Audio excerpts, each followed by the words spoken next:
I think you ought to know about Men's Radio. The place where men and women really speak. Oh man, what a show. It's Men's Radio. This crazy show is on 3 times a week. Now Russ and Phil are there to help with all your cares. We laugh, we cry, we talk like grown-ups do. But if you're sad and low, it won't cost you no dough. Men's Radio, that's the place for you. With Russ Kane and Phil Dave. It's Friday. Tomorrow is cigar day. Hey, the best day of the week. It's cigar day. Oh, he started early. Yes.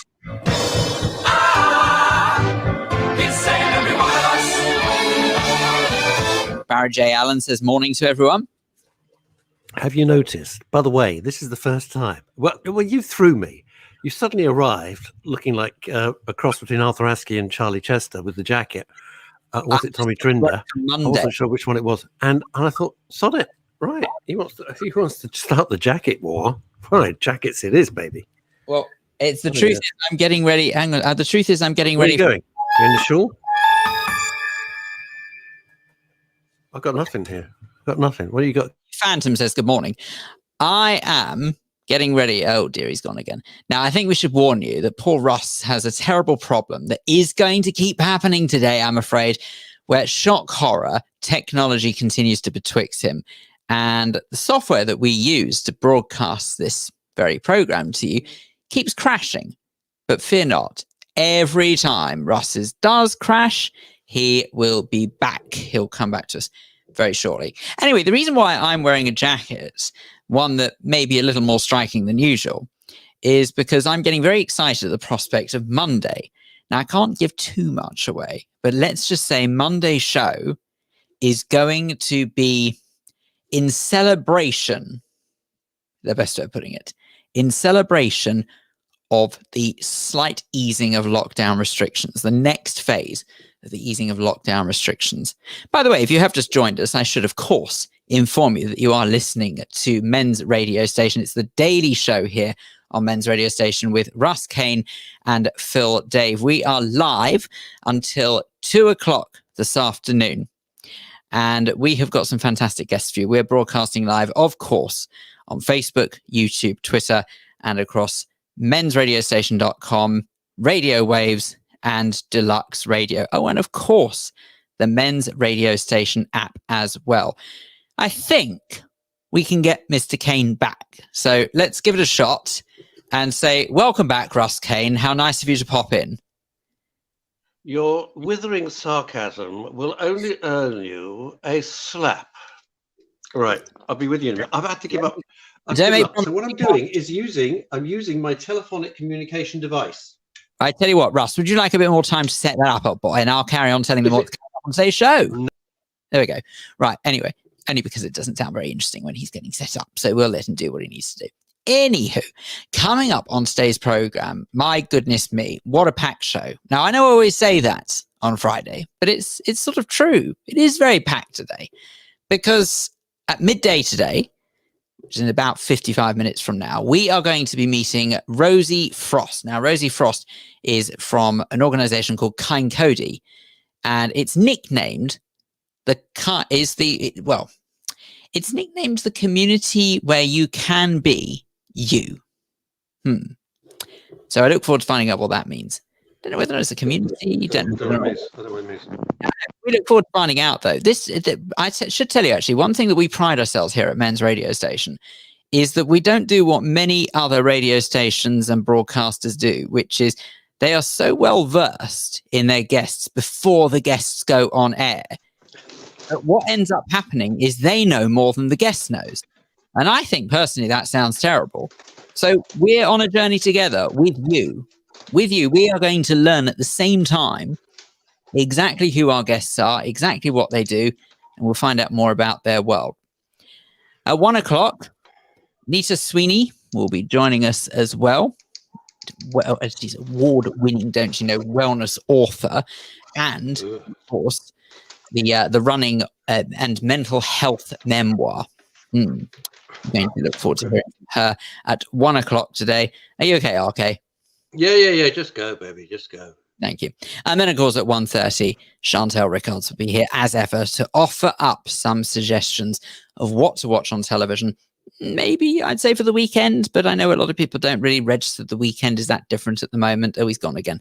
So there we go. That's the lineup for today. And of course, we very much look forward to your thoughts, your comments as well throughout the program. So, here you are. I hate my stupid laptop. I loathe my internet. It sucks. Ed Grossman says, Phil, if you did that on the Graham Norton show, that would get you fired. No idea what you're talking about, Ed. Did what on the Graham Norton show? Did what? No idea. Can you hear me all right? Can you hear me okay? Loud and clear, old boy. That's a beautiful thing. Less of the old. Less of the old, you little... I'm changing chairs, Phil. Right, you change chairs. You've changed... You show your broadcasting fabulous. I tell you what, seeing as you've already changed device, you might as well change the furniture as well. You know, don't let us keep you. I mean, there's only a show going on. I look forward to hearing, though, why I'd get fired from the Graham Norton show. Fired from the Graham Norton show? No idea. I don't even know where that came from. Anyway, but all the same, look forward to it. I see. If you failed to pre-prep. Well, Ed, I thank you for your advice. I shall bear it in mind next time I fill out that job application for the Graham Norton show. Don't worry. Anyway, on the plus side, on Men's radio station, I think you'll find that it's not so much a case of failing to pre-prep. I think you'll find it's called not over-prepping. But all the same, I appreciate the heads up. Mark J.W. Thomas, both sounding fine. Good morning and happy Friday. Happy Friday to you, Mark J.W. Baby. Happy Friday, yeah. Very kind of you to lie like that, but I think it's fair. He doesn't lie, he's in radio. Oh, yeah, he's lying. Fair to say it's 7 minutes past 11 o'clock. The wheels have already fallen off, but it doesn't matter. No, it hasn't. Let me explain. Now, am I the only one? I'm sorry. If you're watching this, by the way, if you're watching live on Facebook, YouTube, or Twitter, you will note that Mr. Kane, since changing device, has obviously had to change the position of where the lighting is. Now, at the moment, the lights are reflecting in your glasses. I'm not going to lie. They sort of make you look a little bit like a Mr. Potato Head. There we go. That's better. Marvelous. Sorry. Who's saying that? Who's talking? Do you realize, Philip, that one thing I had to explain is that I don't have, because I'm now using this phone as opposed to my crap laptop, which I'm going to change next week. I've given up on it. I don't have any of the comments coming up and down, so you're just going to have to live with me, baby. Don't you worry about it. I'll put up as many comments on the screen as I can. You'll hopefully be able to see them. So here's one, hopefully from then I've got to put my glasses. You see the fallen at the first fence. Linda Dave, don't know her. This weekend starts here. Hi. She's Kathy McGowan. Your mother is secretly Kathy McGowan. Well, I always suspected so. This is yeah. All right, you've all seen my jacket coming off. I haven't worn a jacket. Anyway, I want a jacket. Look at the lining. The lining is fantastic. You see? Oh, what are they? Chili peppers? Oh no, they're gentlemen. It's a beautiful jacket. It's Cavani. No. Anyway, no. Mine's Top Max knowing me. Top Money. Yes. Anyway, Top Money, which of course was one of our guests, the wonderful Elizabeth Green, live from New York. You know whose brother? I know, right? Yeah. Only the finest guests on this program. Only the best guests. But Russell, I was trying to explain before your laptop crashed precisely the reason why I was wearing said jackets today. Yes, please explain. You're going out to a wedding, a lavoya, a bar mitzvah, shopping, just seeing your parents for the first time in a long time. I don't know. Come on. Forbids. No, not going to a lavoya, please God. Anyway, no. The reason why was to eat. The reason why I was wearing this jacket is because I'm feeling in the mood to get ready for Monday. Because Monday we're hopefully going to be broadcasting a rather special program, aren't we? Have you had? Speaking of which, don't give the game away. Not. I haven't given anything away. Have you had a reply? I had an initial reply saying that that said person involved was keen. Yeah, but I need to speak to said person this afternoon to discuss logistics, but there is no doubt in my mind that we can make it happen. Oh, that'll be such fun. It's going to be amazing. I'm That'll be great. I'm very, very excited. Yeah, I know. One of my best ideas. Paul Claridge says, "Good morning, gang. I had a wonderful birthday yesterday, even though I was working until oh my God. Now what? Go on. Until Piers Corbyn turned up to spoil it. Piers Corbyn did. We were having, Paul Claridge and I were having a long chat yesterday online. And that man arrived. And here's the most extraordinary thing. I don't know if Paul said it in his comments, because I said because of this crap, I can't see the comments today. And I apologize. So I'm at a huge disadvantage for 3 hours. Is this? Oh, yeah. Which is this. He's there running for London mayor. Yes, he is. Could this get any freaking worse? He's running for London mayor. Okay, and also, I know we can't say anything. Yeah, I know. Remember where we're at. But he was going up to children and saying that they don't need to wear masks and peddling the whole nonsense that COVID is a lie. Children can't vote. I don't know if you know that, Piers, you genius. Children can't vote. Anyhow. You know what I mean? You have no reason to be going up to children. I would encourage you, of course, to do a quick Google search or whatever your preferred search engine is to see a full list of candidates that are available for your vote in London. That's 2021 mayoral election. I've got a question for you. You know everything. Of course, might I say as well that I dare say you'll probably find what they all stand for as well. And hey, if you like it, go for it. It rhymes with Rolex, most of it. Now, hey, I got a question for you. Does that mean that the nightmare of London, the current nightmare, is he standing again? Does he have to go away? He is indeed standing again. No, he will. Jesus. He is indeed standing again. So there you go. And now Sue Cressman says, "Why don't we just close the town down and leave now? Just sort of give them back the key. Post the keys through the letterbox like people used to do when they couldn't pay anything. They went up to the estate agents and landlords. Just post the keys through the letterbox, and we're out of here." Sue Cressman says, "Sadly, I can't stay long because there is because apparently there's a film crew coming to Nailcoat to talk about them." To talk to them about unfair business rates. Precisely so. Her business rates are insane. There you go.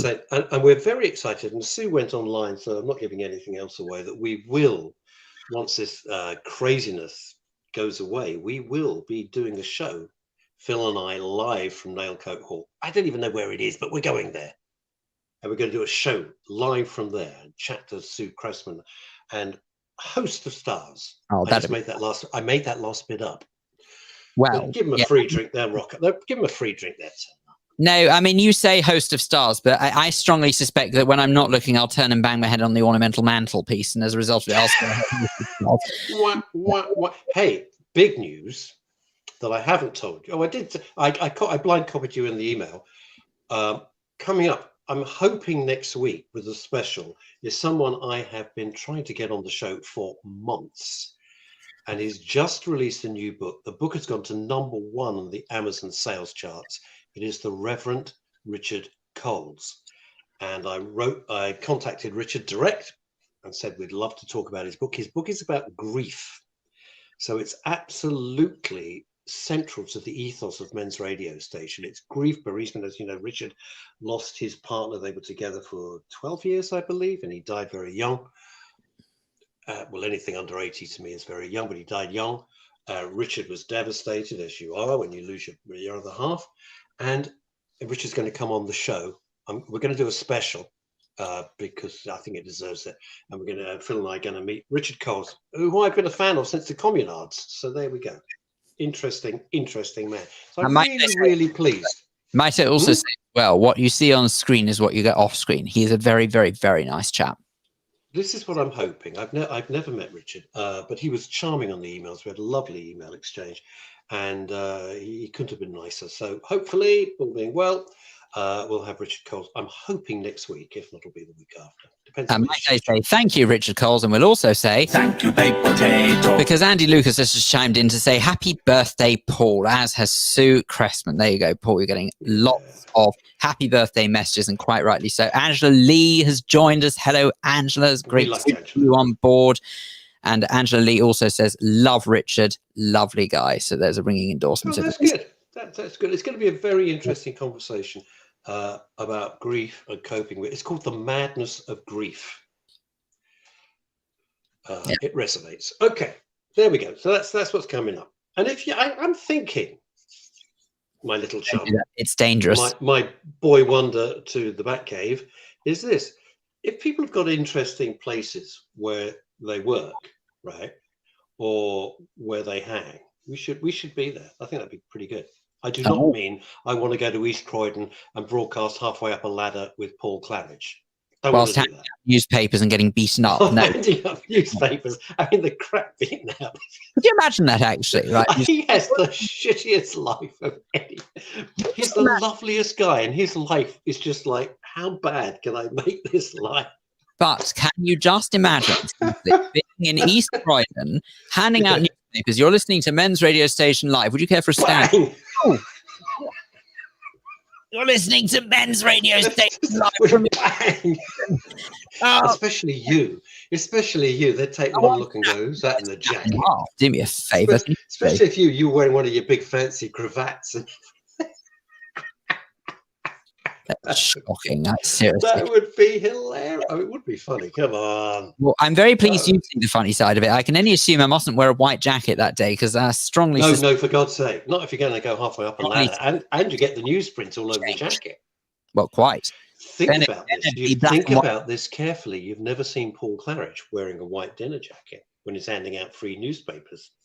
Get beaten up. You've never seen it. No, you see, up here for thinking, down there for dancing. No, but I have seen him wear the pork pie hat, though.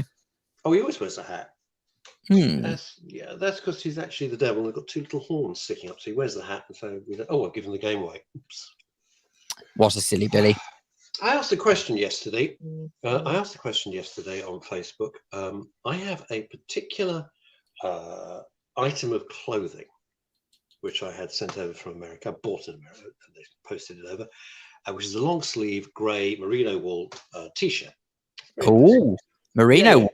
Oh. Yeah, it's my thing. I got there's a company I found, and I've gone a bit potty on it, but it's really. I mean, he says for once, the adverts actually live up to the product. The product really is good. I mean, he's a company, but what he actually means, he just got it down a marketplace, but still. No, I really didn't. Trust me, I really didn't on these. But my question was, do you have one item of clothing, a specific item, that every time you wear it, within about 20 minutes, you've stained it? You can wear it once, it goes straight back in the wash. This light grey, long sleeve merino wool t-shirt, every time I have put it on, bang, a stain. Doesn't matter.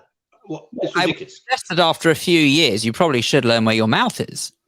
Yeah, well, that's never going to happen at my age. Too late. But the problem is, it's too late, baby. But and when I did that, everybody came back on my Facebook page and went, "Yes, I've got this, like this dress, or I've got this shirt, or I've got these trousers."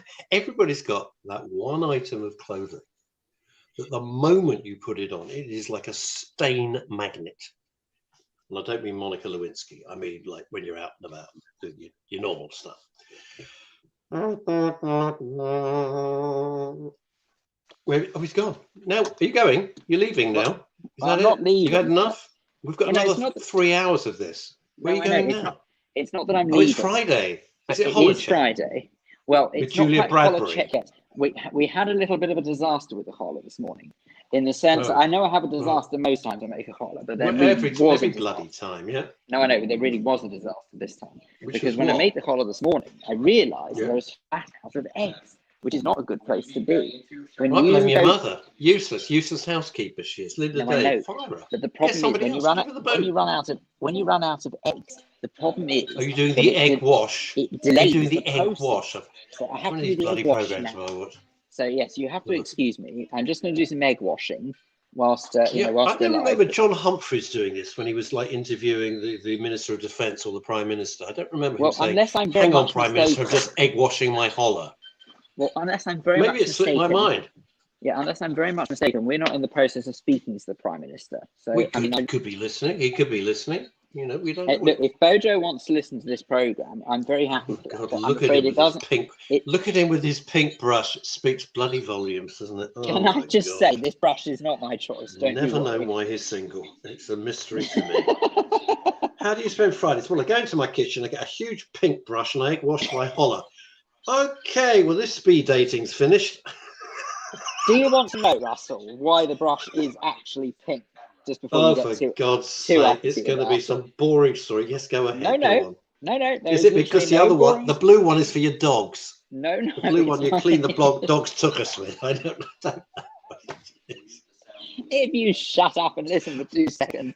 The worst thing is, people think in showbiz, people put on ridiculous personalities. This is Phil, who I've known for 10 years. Listen, this is him. He doesn't put this on. It's not He's my equally bloody weird in real choice, you life. idiot. Can I tell you, first, there's 2 reasons. Number 1, I didn't buy the blithering thing. Number 2, even if I did, you're blaming your mother again. Stop blaming your mother. You're 34, for Christ's sake. You're like Prince Harry blaming his dad for everything. Excuse me. The second reason, of course, is because, let's see, if a brush was neutral colour and a bristle was to break off in whatever it is you're glazing, what do you think would happen? It would get lost in the cooking. You'd floss your teeth automatically. I don't know. It has to be a bright garish colour, so that if any of the bristles were to break off in the bake, then you'd be able to see it and you wouldn't accidentally end up eating it. It's perfectly logical, old boy. Okay, sorry, not old, young boy. Well, yeah, middle age. If I live to be 300 years old, I don't even say middle age anymore. Don't you remember? Weird thing happened yesterday. I was when did middle age start, by the way? You were middle aged 10 years ago. Some people say I was born middle aged, but yes. I think you were. But I think you came out with slippers. I think when Linda Dave finally bestowed you upon an expectant world, I think you came out with pipe slippers and a copy of the Daily Mail. I think that was you. I must admit, I have long suspected that was the case. I think you just came out. Nice to meet you, mother. People like that, haven't you? No, I think it was more likely. It was more likely to be the case that I just turned around and I said, "You call this a hospital?" Look at this! Look at this! Never be. You come out. And go. What the hell's this? Oh my God! Get this! Cut this thing off me! Cut this thing off me! Relax. It's an umbilical cord. I don't want it. I don't like it. I don't. You must have been I bet you were the fussiest baby in the history of babies. Did you wear jackets? I was quite fussy when it came to food, apparently. What are you sprinkling on now? Poppy seeds. Dope. Have you been in touch with Oliver Mammon and just putting dope all over the bread? No, I'm putting poppy seeds on there, which I have to say make a hell of a mess. But yeah, I don't know why you bother with poppy seeds. See, this is another Michigast. I don't understand poppy seeds. What's the point of the poppy seeds? All they do is they get in your teeth and they spill all over the table. Pain in the arse. No, it is true. Don't understand it. They are a little bit of a chat. It's a decorative thing, but who cares? No, I know they are a bit of a challenge. I do prefer sesame seeds myself, but sadly Tesco don't have sesame. What have you got now? What's coming up? I thought you were popping down in the middle of a show. We're doing an 8-course meal. What? Drives me insane. I don't understand why you have an issue with it. For £2, I could have got. For another £2, I could have got Sandy War. Oh, I don't. Why don't you then? It's fine. Because I haven't got £2. Things are pretty tight at men's radio station. They really are. Anyway, fuss pots. There you go. That's pre-baked. No. Come on, show us again. That's really good. Not your jacket. No one cares. Oh, that looks good. Okay. That's pre-baked. Nice. So that's missing is Claudia Winkleman and Mary Berry. That will go into the oven in about 20 minutes time. But we need to put the oven on. Lovely. You see, if we don't put the oven on, it won't be done. What we don't want. Can you make a little bit more noise with the bloody tray? I tell you what. What we don't want, Phil. It's just a little tip from a professional here.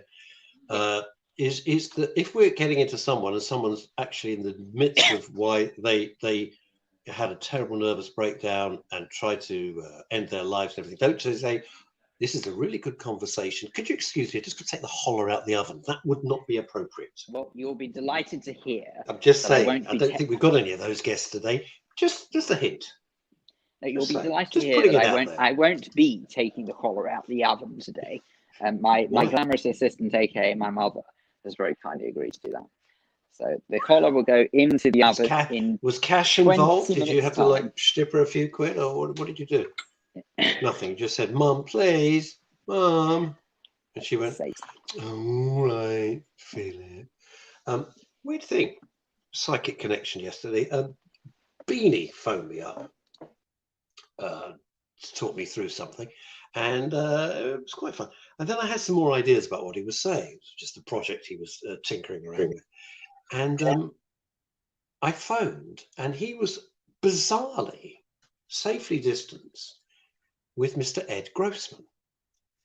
And at the moment I phoned, Beanie had said something, blah, blah, blah, Russ Kane. And as he finished on my surname, the phone rang and it was me, and it freaked him out. Well, hey, not surprised. What do you think about that? A bit freaked out as well. Well, I would be freaked out, yeah. Interesting thing. I was able to come up with brilliant ideas for his project. Couldn't come up with one for mine. I'm horribly late. It's something I've absolutely got to do. Not today. Now we've got a couple of comments to catch up on. I have to tell you. All right. One, Phil, I hate you. Yours sincerely, L. Dave, Mrs. No relation. All right. Francine Warner, aka your cousin, my cousin, yep, said every item. Passed out. Fran, that's the effect you've had on him. The effect of you commenting. Passed out. Oh dear. Anyway. No, I'm here. There you are. Hello. Five. Don't worry, everyone. You got through it. I've just now. There we go. It's going to be a really long 3 hours. Anyway. Long. You know what I've done, don't you? I've just spilt water like every freaking where. Oh, okay. Whoa. Go and deal with your water. I'll catch up on the comments. There you go. Right. Oh dear. Right. Angela Lee says, no, that's everything I wear. I need a bib. Oh, I assume this is before we were talking about spilling stuff and stains on the jumper and stuff like that. And where else have we got here? Oh, now Sue Cressman has got a recommendation. She says for stains, you take the M1. No, I'm joking. For stains, she says for stains, you need to soak in, Ariel powder. I'm sure other powders are available, not the liquid tabs. And then after, soak or wash the garment on the correct temperature. No, I hand wash it. Now, merino wool, I hand wash it. I can't believe what I've done here. What the hell? This is going to be one of those days. Russell, this is already a day I am going back to bed. Jesus. Russell, you don't understand. What? I'm very excited. I've discovered that our washing machine here has got a hand wash setting. So you don't have to hand wash it. Does it have a mangle? It's amazing. Seriously, you turn it to hand wash setting, you put the jumpers in, and it goes round and round really slowly and delicately. My jumpers have come out so clean. I'm very, very happy. This is the big news as it breaks.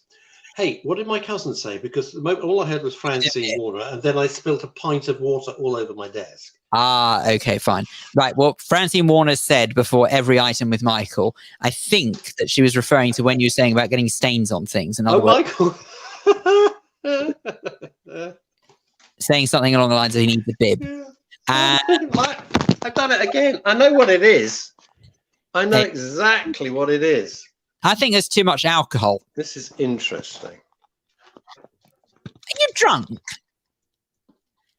Unbelievable. Anyway, Andy Lucas is being very complimentary and saying the collar looks large. Thank you very much. One must never boast. Giving it large. Know what I mean? One must never boast about the size of one's collar.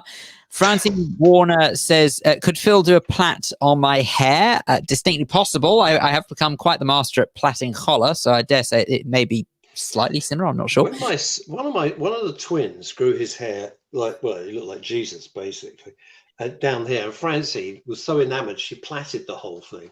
It's very impressive. He looked really good. He looks, it doesn't matter. He's so ludicrously handsome, I've got to be honest. Whatever style he does his hair, one day he turned up completely blonde. Yeah, right. He always looks amazing. It staggers me. Every time I see it. I Anyway, do there we find go. it is a terrible curse when one is able to just put whatever one likes on and be handsome. I know. Yeah. Emma Webb You could only read about it, I guess. quite. Emma Webb says, "What a jolly holiday with Phil." Emma, Every day. Hang on. Every day's a holiday with Philip. No wonder that it's Philip that we love. God blimey, Mary Poppins. gotta love a bit of Mary Poppins. Thank you. Is that not just the greatest? I just love that film. It never ever gets old, does it? No, it's just a fantastic film. And what's bizarre is even though there are certain time references, the chimney sweeps, for example, the decor of the house is obviously very dated, very Edwardian style. You look at all of these different attributes to the age it is, and yet it feels as if it's a new film. It's the weirdest feeling. I don't know why. It just never dates. They did a nice job. They tried to do a nice job with Mary Poppins 2, starring Steven Seagal and Jean-Claude Van Damme. No, I'm just kidding. We went to the press. For some reason, we went to the press show. Emily Blunt, I think, was in that. She was good. She was over posh. She was a bit. It was nice. My favourite bit was when Karen Detrice had a walk-on cameo.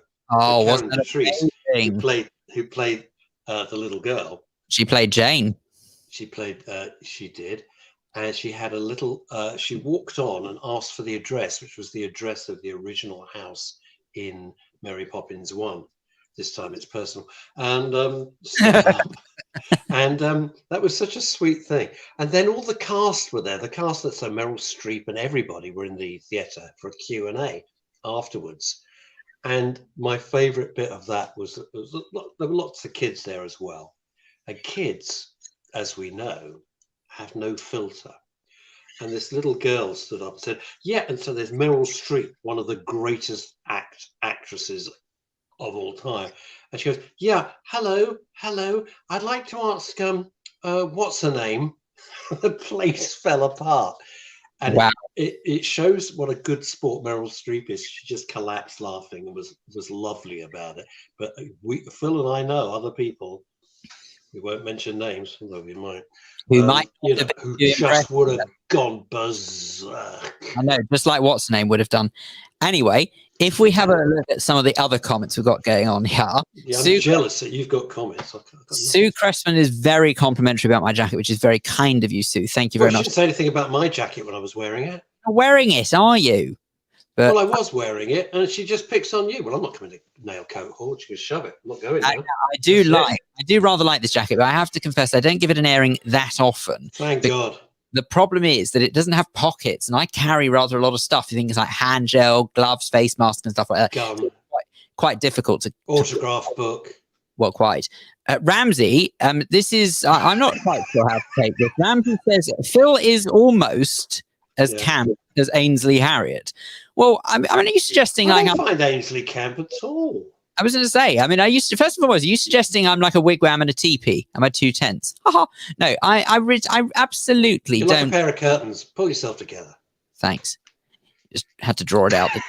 Right. Anyway, I'm not quite sure that I see that, but look, every person is open to subjectiveness. And if that's what you think, then why not indeed? You've upset him. You've upset him, Ram. You've upset him now. You called him camp. No, it's not so much upset. You've upset him now.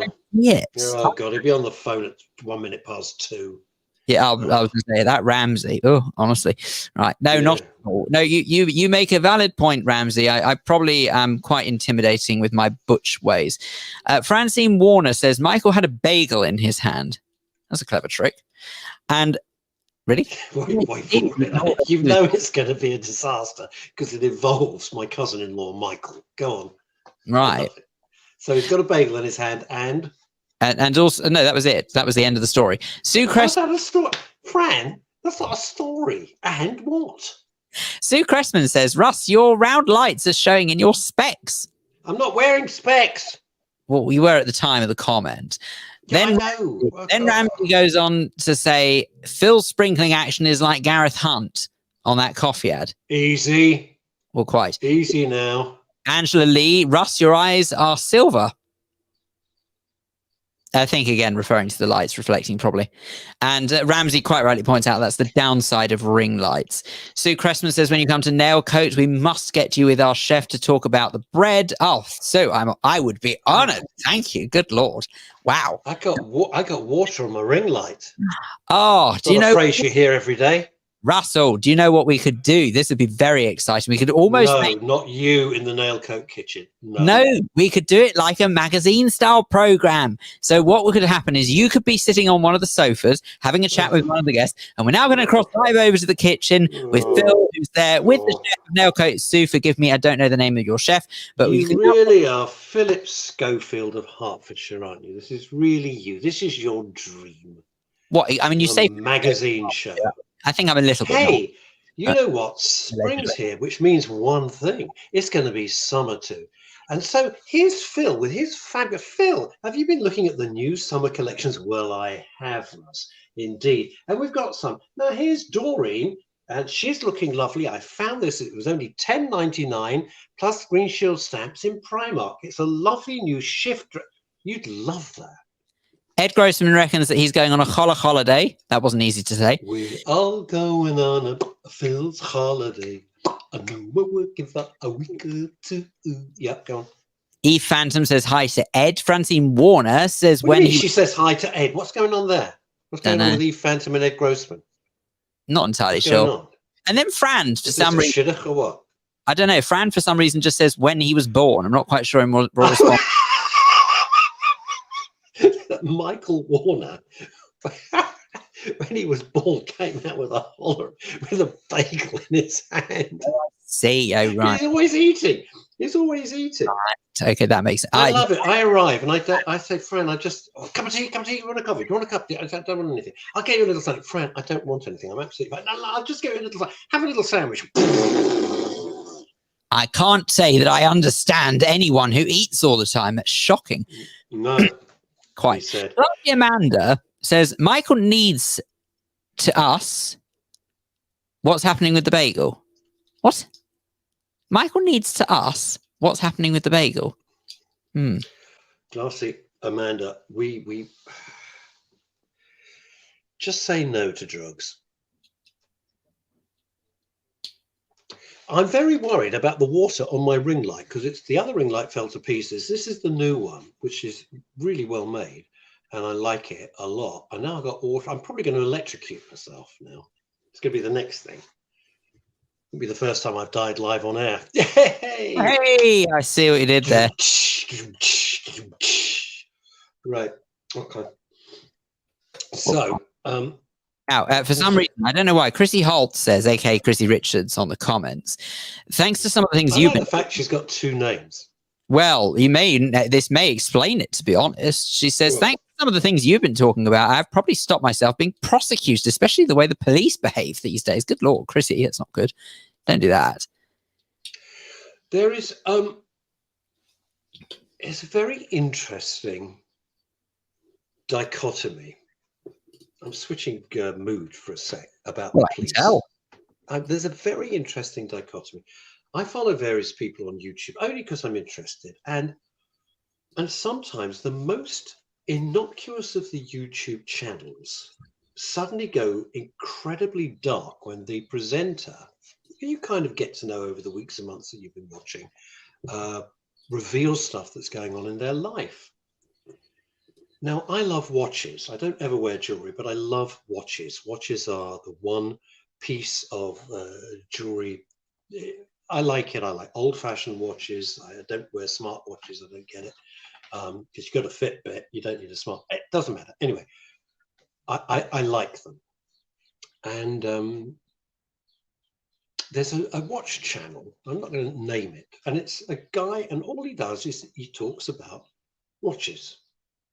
You couldn't have anything more innocuous than that. And I'm watching this, and I've noticed over the past few videos, he was, here's a guy, probably in his 50s, I'd say, and he's a watch dealer, a watch trader, English. And I'd noticed his mood, his whole demeanor seemed markedly different. As in lovely demeanor.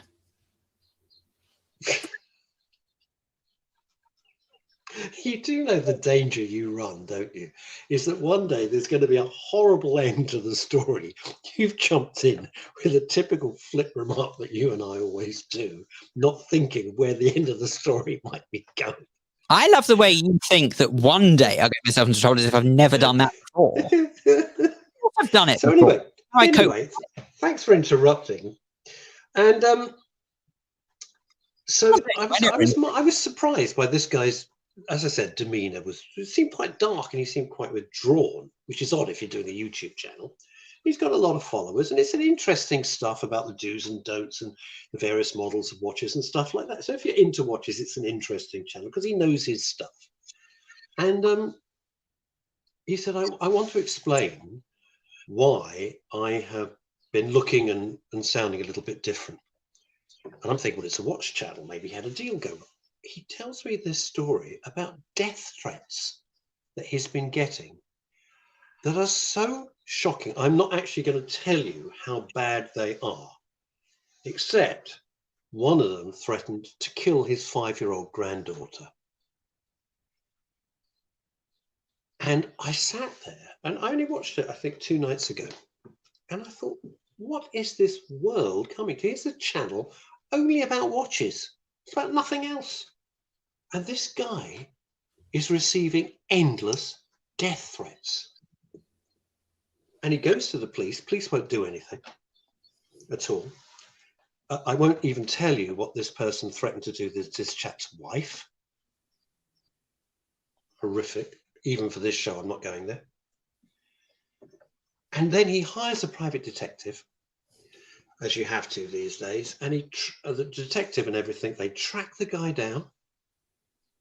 They get his phone number, everything, because he made a slip up. He left an IP address or something. And he goes to the police and he says, this is the guy, this is the phone number. They said, there's not enough evidence. And I mean, these are, but my point is this. No, I don't know this fellow. He seems like a straight up guy to me. I don't know him. I've never met him. I've had no interaction with him. I'm just a viewer of a YouTube channel. And this middle-aged chap is getting horrific, endless death threats. And then, but if you do a supposed hate speech, right? Police are at your door within 30 seconds. I mean, I don't understand this at all. I truly don't understand. I just don't understand this. It's like the world sometimes is completely shifted out of any whack, any direction that you can understand. It was very disturbing. It was very disturbing. And there's another chap who well known with a lot of YouTube channels, YouTube followers, etc., huge English guy, journalist. I'm not even going to go there because that's I consider it sub judice, so I'm not going to go there. But again, very, very odd actions of having his door chainsawed in for speaking on a YouTube channel. Chainsawed his door in. It's like, what the hell? Anyway, there we are. These things, it'll all come out in the wash. What are you drinking? I haven't got my glasses on. What are you drinking? I'm not drinking. It's a battery. God, I'm just looking. It's a battery. You got to understand. I'm looking into a phone. I've got a postage-size image. It's about. Well, I dread to think, but okay. I'm opening the door. Why have you got a battery in your hand? I really don't want to hear. I'm just looking on the plus side. Oh, stop being so negative.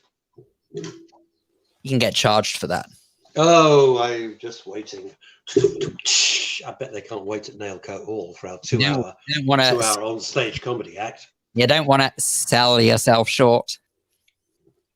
Well, that is good. Thank you. Yeah. There you go. Now he'll do a joke. Now he'll do the joke about Everready, but I just can't be bothered. It's true.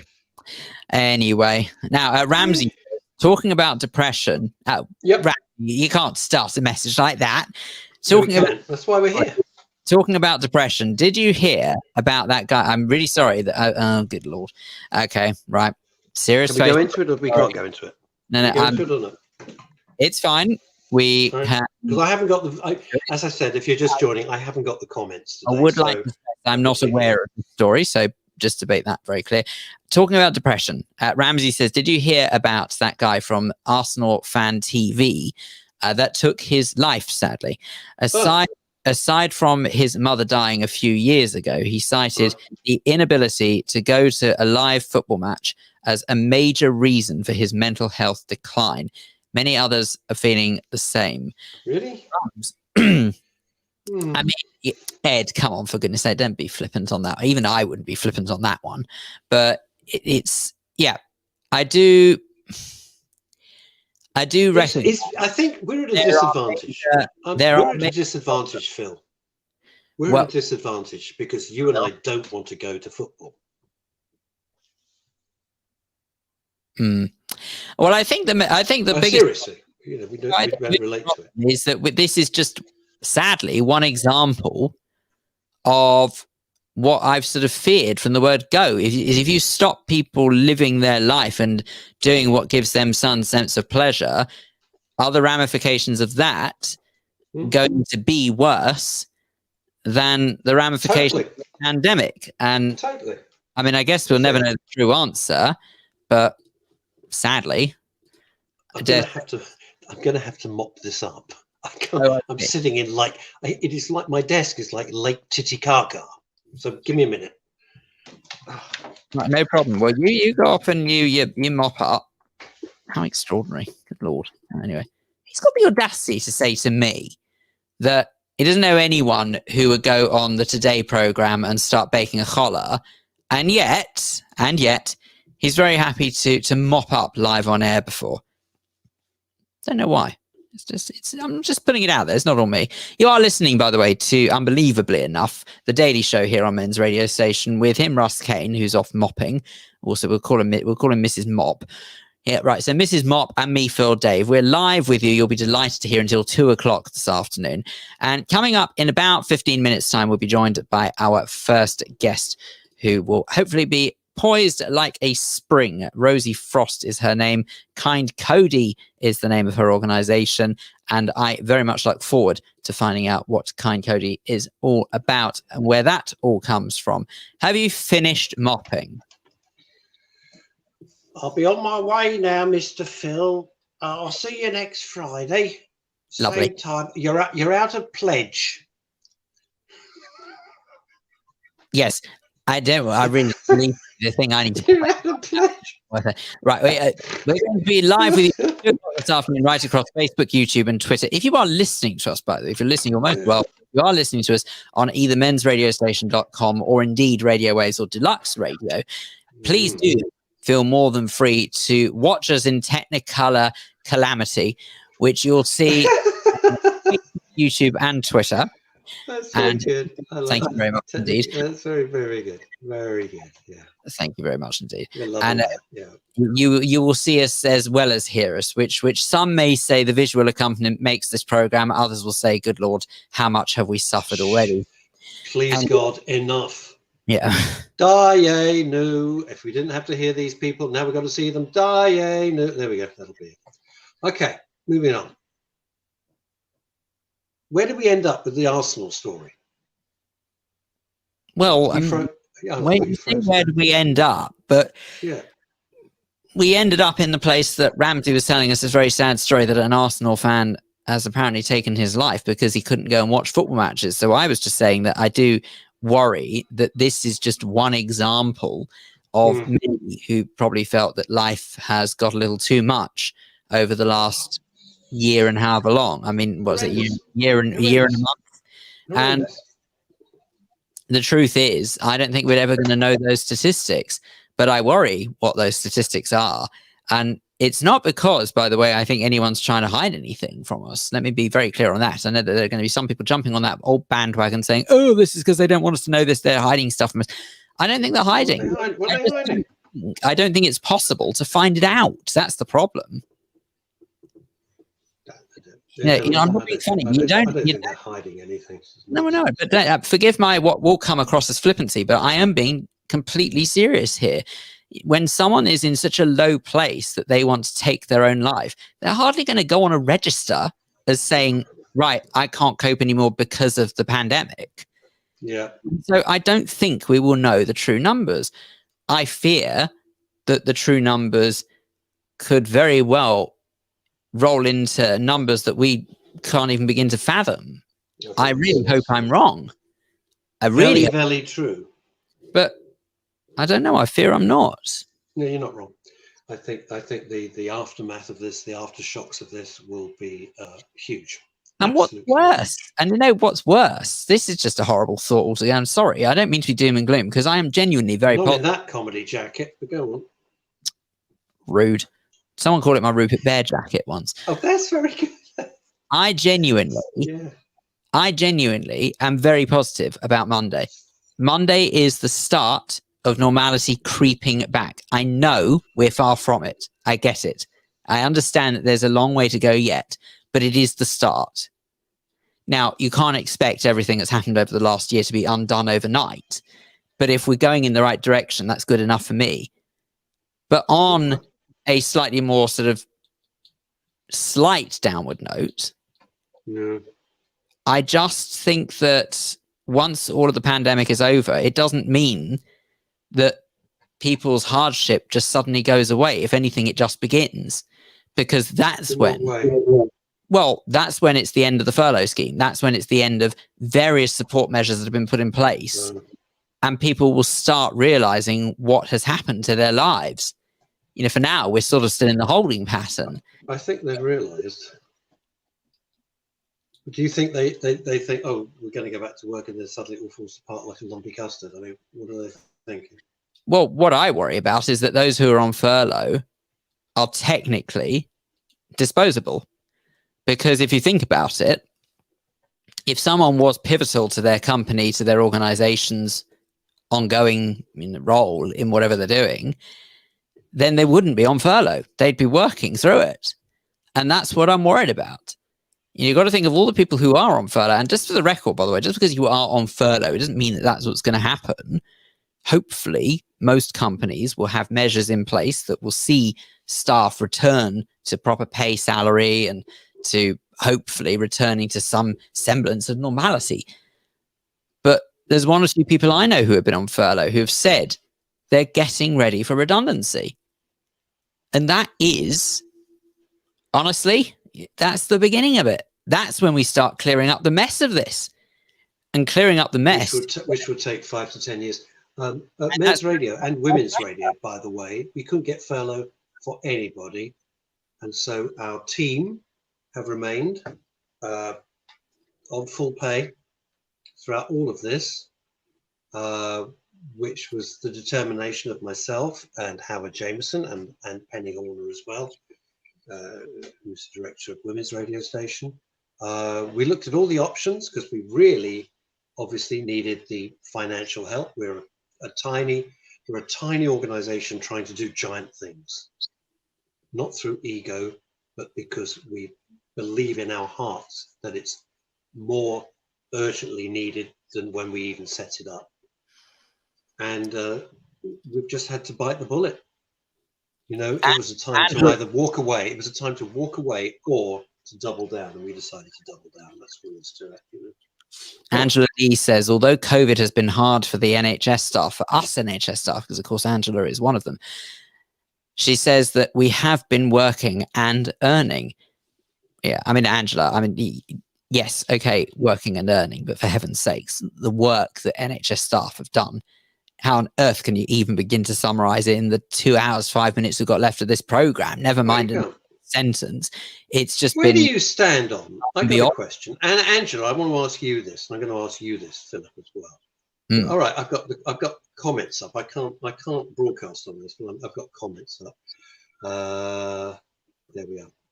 So people are saying, and some commentators on with big YouTube channels, and I find it very rude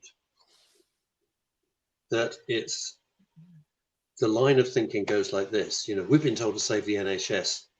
Well, screw that. We thought the NHS was here to save us. And I think, you know, that I don't find that helpful. I don't find that helpful to the conversation. I don't find it helpful to the general attitude, you know? Where do you stand on that?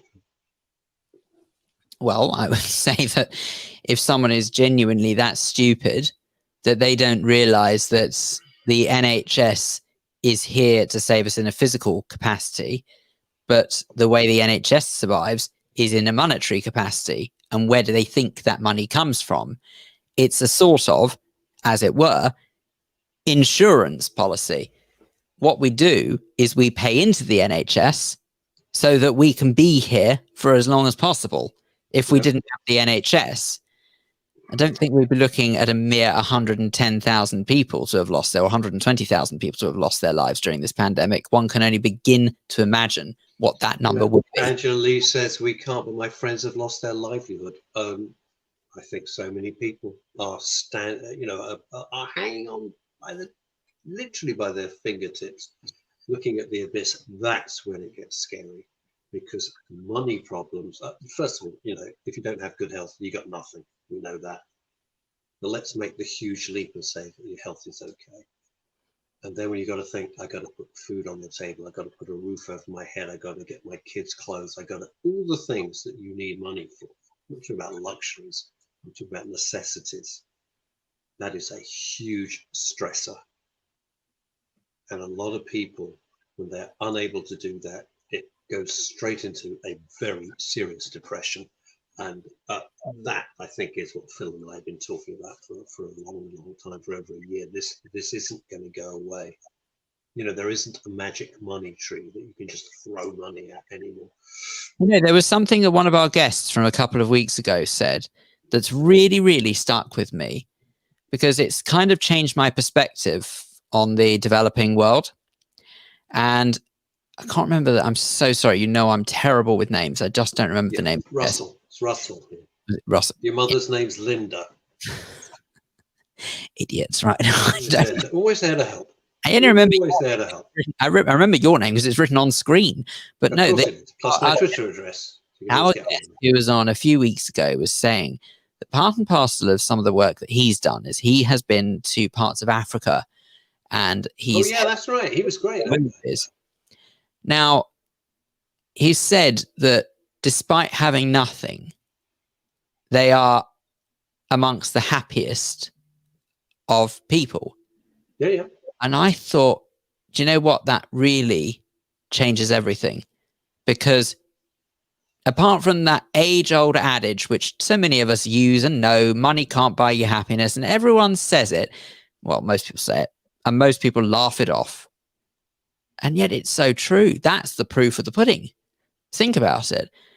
A continent, a third world developing nation that parts of Africa is, don't get me wrong, I have family from Africa. I'm well aware that there are many parts of it that are first world as well, but there is a lot of third world or developing world, forgive me. I know that's the correct way of putting it, developing world.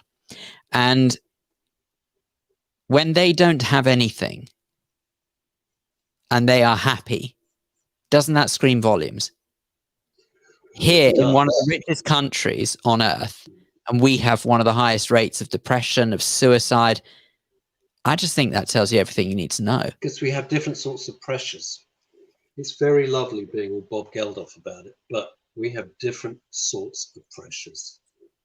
And Angela's just hit the nail on the head. She says it can't, as in money can't buy you happiness, but it pays the bills. Of course it does. I know, but also you can be unhappy in rather more comfortable.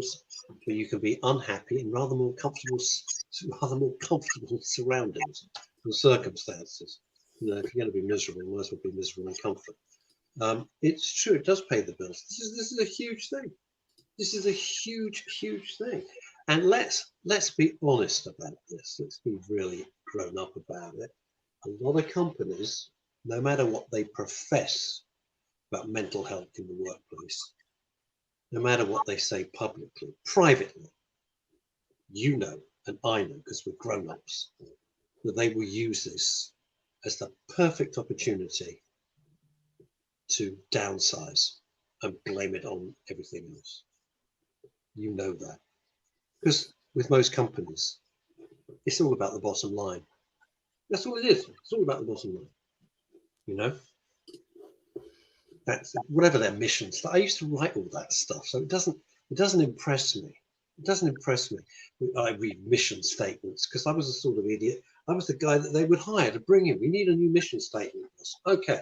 And I'd go away and I'd come up with something, marvelous jargon, and it would look marvelous.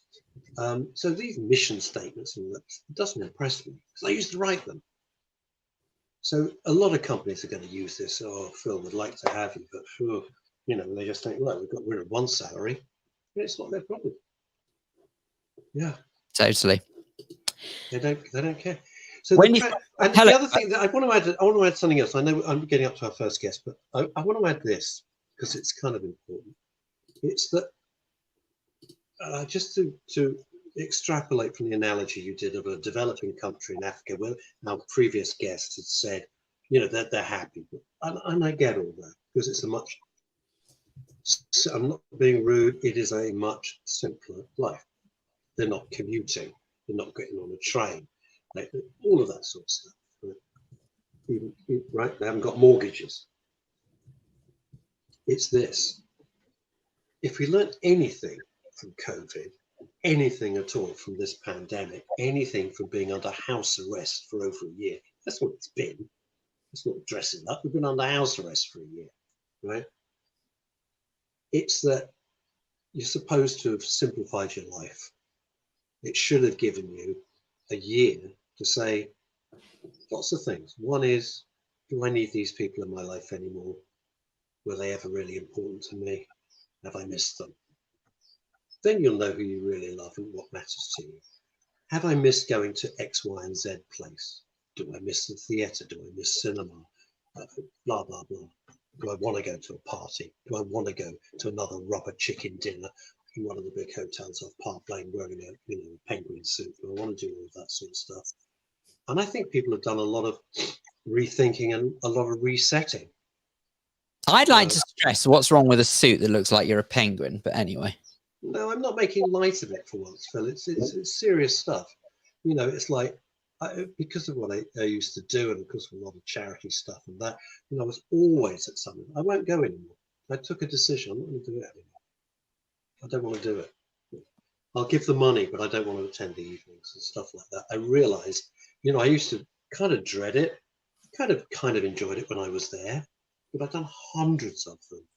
And I'll say, look, you can have a donation, but I'm sorry, I won't. I realize that's something I just don't want in my life anymore. That's just one tiny, tiny little thing. But we've reset, we've recalibrated. I think we've recalibrated, And I've realized the people that I've really missed and people that I couldn't give the monkeys about. I'm sure they feel the same about me. Scream volumes. Talk about recalibrating. Wendy Frost says, hello, folks. You are right, Ross Kane. And then she concludes with, for once. Yeah, she can shut up. Shut up, Frosty.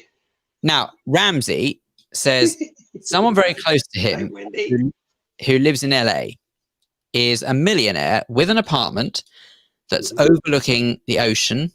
Lovely. Drives top of the range AMGs and Porsches, but doesn't seem happy. Okay. Said he mentioned this to a friend of his and he pointed him out to a chap who talked about this and said that life needs meaning. Oh, totally. How many of us get up every morning going, what is the point? What am I going to do today? What is it? Well, every day I don't go to bed because just how I don't go to bed between 3 and 4 every morning. It's completely stupid, but it's how I am. It's not something I'm proud of, it's just how I am. And I say, what have I achieved today? And sometimes I can say, yeah, another day they go, what was the point of that? What was the point? It's true, life needs to have meaning. You can't, it has to have some sort of meaning. There's got to be a goal, some sort of aspiration. I don't mean material things, I mean up here, some sort of aspiration that you want to achieve, something you want to do. There you go. With you, it's a holler. Simple. That's why you're a happy fella. That's. I know what your aspirations are. That's your frustration. I know exactly what you've spoken about it. So I'm not telling tales out of school, which you were at last week. I know what your aspirations are. have your own home. That's what you want. That's it. That would make you a very different person. Might make you tolerable. Just saying. Couldn't help noticing a message here, young Philip. I bet you miss me, says Wendy Frost. I did, but I am going to get a new telescopic sight, which I think will be more accurate the next time. When you're going past in the motorcade and I'm on the grassy knoll.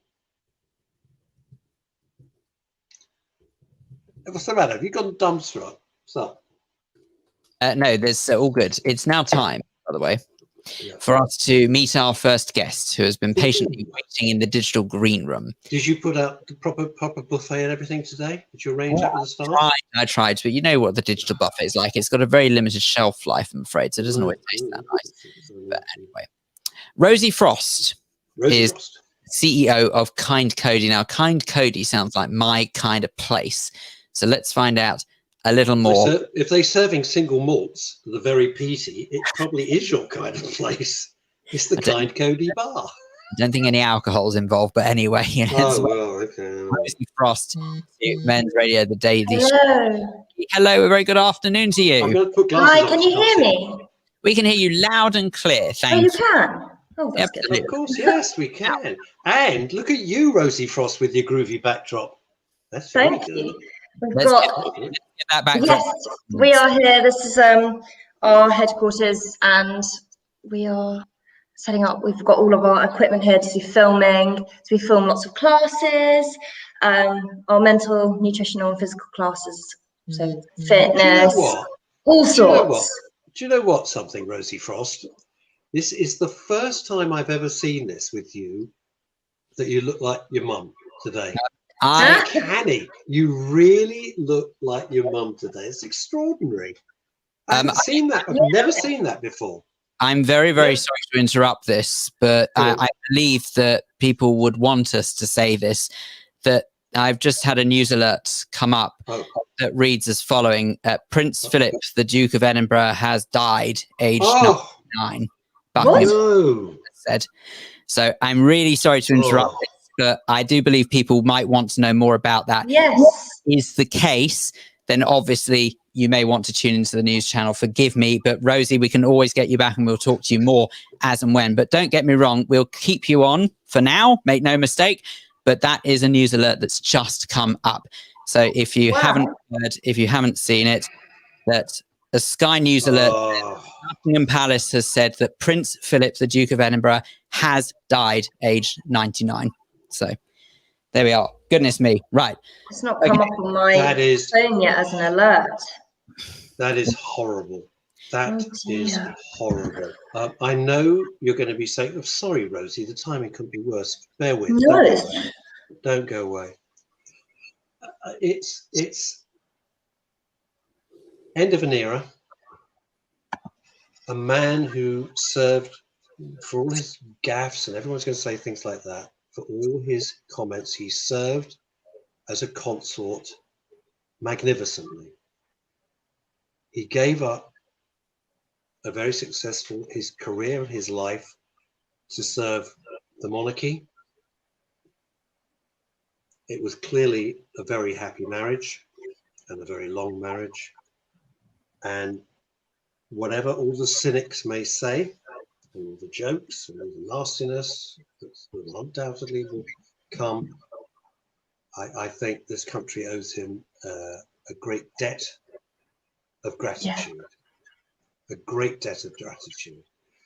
He was a remarkable man. I met him twice. And when you met him in person, he had an extraordinary charisma. The Queen will be devastated, undoubtedly so, and I'm sure that Prince Charles and many members of the royal family will be devastated as well. Our thoughts at Men's Radio Station and Women's Radio Station go to the royal family. This was a man who was, in all, I think, a magnificent public servant. That is my personal view. I don't take the cynical view of it. And to reach that age, I so wanted him to make 100. So he could get a telegram from his wife, which would have been really cool. There we go. So I think that people will be very very upset.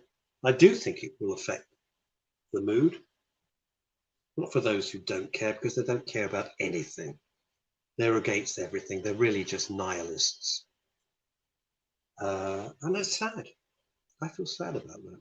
Anyway, Phil, if you're there, do feel free to come back. Rosie Frost, our special guest here on Men's Radio Station. I apologise. The timing could not be worse. But there we are. There we are. What sad news. Honestly, it is sad news. Now, it's interesting. I'm going to put you on the spot, Rosie. You're obviously a heck of a lot younger than I am. You're younger than Phil. How do you feel about that? Because people say it's a generational thing, and people like myself will be upset, and possibly your generation couldn't care. How do you feel about that? I do care. I think it's part of British history. The monarchy, not that many countries around the world still have monarchies. There are obviously still a few, especially in Europe. But it's such a big part of Great Britain, and I just think we need to honour that. And I think it's, there are obviously the ups and downs, and there's everything that's in the news at the moment. But Prince Philip, he's been around for 99 years, nearly 100, poor guy. And because you're born into it, he's dedicated his life. He wasn't born into it, but when you are in the monarchy, your life becomes that. And there is some sort of level of respect. If you have a sense of duty, yes, it does. Yeah. And I think honour and duty. Yeah, honour and duty, but they have to put up with a lot and live under certain rules, and they don't get that choice often. And I think as a country and a nation, we do look up to the royal family, and I think my generation needs to remember that this is British history. You go back to any period of British history, the Tudors, the Elizabethans, the Victorians, we had kings and queens.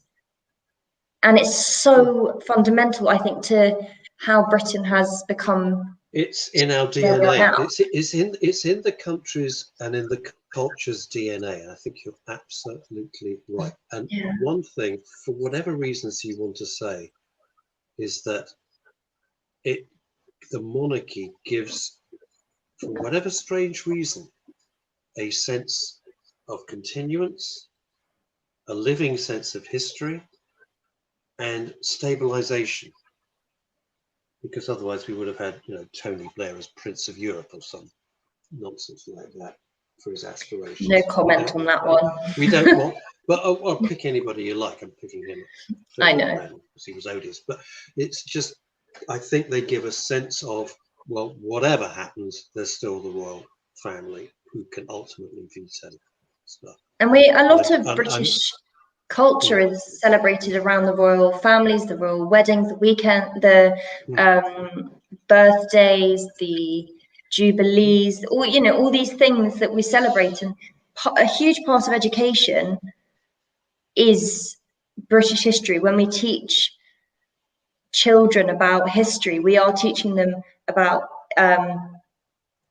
living monarchs within the last. Within British history, so you have to teach about the monarchy. I'm going to give you a little bit of a break here, Rosie. I'm going to read some of the comments out. Ed Grossman, I don't remember, and Ed, I'm with you, we're of a similar age. I don't remember any time in my life when the Duke of Edinburgh and the Queen were not there. Linda Dave says, so sad he didn't reach his 100th birthday. Alexander Listenfeld, so sad. Angela Lee, our sad day. It is indeed 101 comments so far. It is this, by the way, Rosie. I will say this is everything that Phil and I dread. During my years at Capital Radio, where I was for 20 years, everybody dreaded being in the studio when we had one light, but we never wanted to see that light come on. And every studio has it It is called the obit light. And it The what only light? comes the obit, O-B-I-T, the obituary, Okay. the obit light. And it is a light on a wall. And when that light comes on, it means that a member of the royal family, and there's a very, very a category 1 member of the royal family. yes, I'm going to say that it's a very specific list, very specific. And that means you have to go to immediate emergency obit procedure. And all of us prayed that we would never be in the studio when the obit light came on, because it was a whole thing that lots of stations would immediately, you'd have a box, physical metal box, and you would open this metal box up, read exactly what was written in this box, which you never opened otherwise, take out what was then CDs, put the CDs in, because it was all pre-programmed, the particular, you play solemn music, etc., etc. And a lot of the radio stations will be doing that. All their stations, all their broadcasts will be completely interrupted. And you prayed you'd never be there when the obit light came on. So here we are, 1 hour into a 3-hour show with you about to talk about Kind Cody, and the obit light, if you like, has come on. And we have to decide what we're going to do. And I can't speak up any louder, Ed. This is as good as it gets. Glassy Amanda is saying, not sure why I'm so emotional. I think it's feeling so damn sad for the Queen, who loved him so much, and she is so amazing. This is so true. I think it was because he's so close. You know, he's just come out of hospital. He's recovered from that, and then I think it gave us all a lot of hope that he's going to make 100. And I mean, I don't know what the... It's that, and do you know what? It's kind of like the horrible topping on a horrible year. Just when Monday is the slight glimmer of hope, you know, that little scintilla of light that we can say, yes, maybe we can get back to some normality of life. Maybe I can see your mum again. Something as simple as that. You know, as simple as seeing Wendy again, and just having lunch like normal people. And then to top it off, they go, oh yeah, by the way, someone that you've all admired and loved for your entire life has just died at the age of nearly 100. And it's like, can you make this up any worse? Angela Lee, she will be devastated. Half of her has gone. Angela Lee can hear me fine, which is great news, Ed. I think it's actually, in all seriousness, I think it's your end, not ours. Anywho, we have a decision to make, young Rosie Frost. Now, we can either continue talking about this, because it is something which is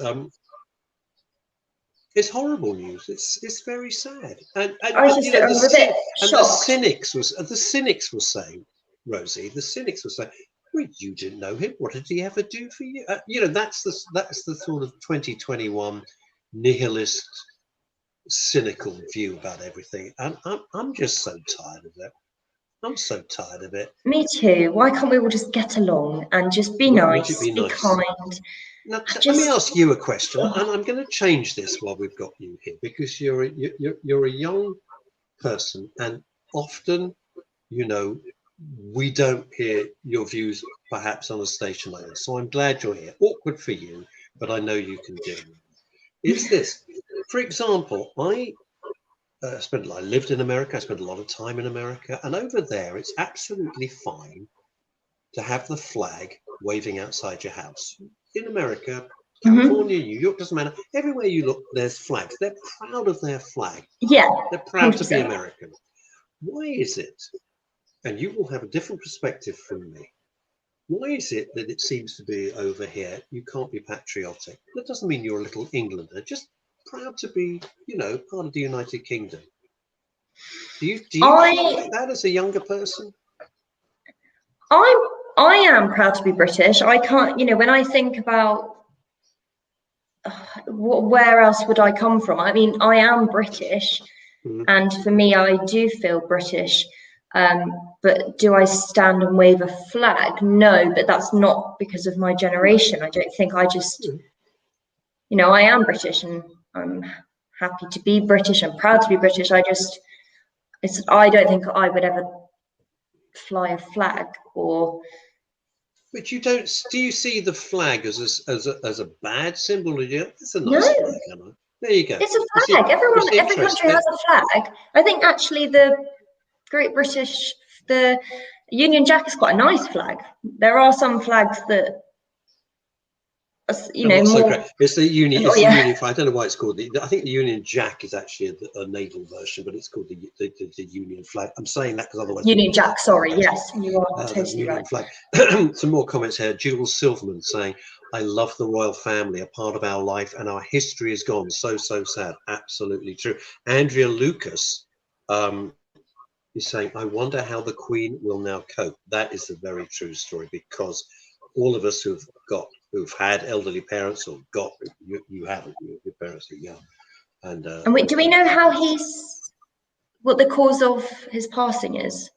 That hasn't been announced properly. Phil might know. I'm sure Phil's been beavering away getting other news. I don't think it has been that announced yet, but I assume that based on he had very fragile health of recent weeks, he spent about a month in hospital recently and underwent a heart procedure, which was apparently at the time was successful. So it's yet to be confirmed quite why, but one can only assume, and it's very important to say assume, that it was something to do with that. But I'm sure the details will be announced in due course. So. It says the Queen has announced the death. His Royal Highness passed away peacefully this morning at Windsor Castle. So at least he was somewhere beautiful. That is true. He was somewhere beautiful, and that is true. Somewhere Henry VIII is buried at Windsor Castle. It is we do pass at times in our, when our time comes.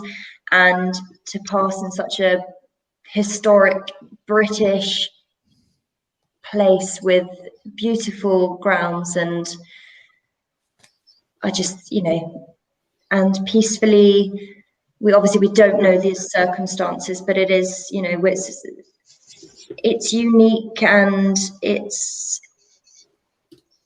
it's very sad. It's shocking. Yeah. You're a bit gobsmacked. I don't blame you. It could be worse time. Rosie, might I suggest that obviously this is not the reason why we've got you on this program, but also obviously I don't think it would be very appropriate for us to carry on as normal today. So with that in mind, could we ask that you come back the rest of this program? I'm fairly sure we're just going to reflect this news now, but I might ask that you come back to us another time. We'll get you back on and you tell us all about Kind Cody then, because honestly, it sounds like a fascinating venture. It is. Really want to hear about it. And I promise you, we will give you the appropriate amount of time on a future program. That's absolutely fine. I think it is I think it is only appropriate for this to be dedicated for this show now to sort of be dedicated to him, and for you to talk about that. I think it would be almost callous to sort of continue talking about Kind Cody and things about mental health and physical health when in a broadcasting sense it's something that's just not possible. But Rosie, thank you so much for speaking to us briefly, but we promise we will get you. Absolutely, you will come back. You'll have full time, I promise you. Yes, and I will be looking forward to that. But I hope you both cope with the rest of the show well, and obviously the news, and make sure you take time for yourselves to process it. Thank you, Rosie. Thank you so much. Thank you. Well, bye-bye. Thank you. Bye-bye. Absolutely charming person, Rosie. We'll get her back. Now, interesting, just been announced, Phil, no state funeral. No state funeral. No, and it had to be that way. Let's be honest. But that just sucks. It is. I understand it, but that is really, if ever somebody deserved a bloody state funeral, it would have been Prince Philip. And now he can't even have a state funeral because of this stupid pandemic. No, look, obviously it is incredibly sad, but I think it was really obvious that it had to be that way. I'm not being funny. How could it have been anything else? I believe that sort of the shall we say the logistics of trying to organize a state funeral at the best of times are not exactly straightforward. but to then have to try and navigate your way around it through a pandemic, that must be damn impossible.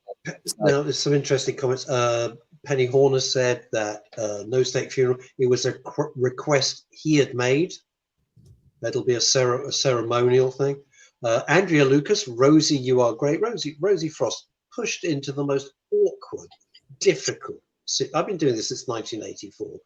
It's awkward. It's difficult. You want to set the correct tone, and she handled it beautifully. Well done, Rosie, and Wendy. You should be proud of your girl. That's it. Rosemary Jessup's come in. Very sad news. R.I.P. Prince Philip, poor Queen. Wendy Frost says she's devastated. Isn't it a weird thing about life? Is that even when you know that, as Jim Morrison said, no one here gets out alive, we don't, and you're 99, which is a fabulous innings for anybody, especially with so much tragedy that we've all been personally touched by people we know who've gone far too young, and we're still horribly upset. We're still badly affected because some things you want to be forever, don't you? Some things you want never to end. Some people you want to be immortal. Now, Glassy Amanda is saying, Harry, yeah, I knew we had to bring this up. No. No. Wait. Not I'm not being rude. It's not rude. Harry said he was in constant contact with them.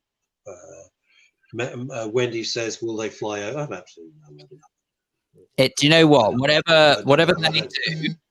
Whatever they do is that's up to them, but that's not what we're here. I don't think that's the right way to look at it for now. And I think that sort of as men's radio, what we have a duty to look at is the way that the nation, when someone so pivotal to our country's image dies, so central, the country goes into that sense of mourning.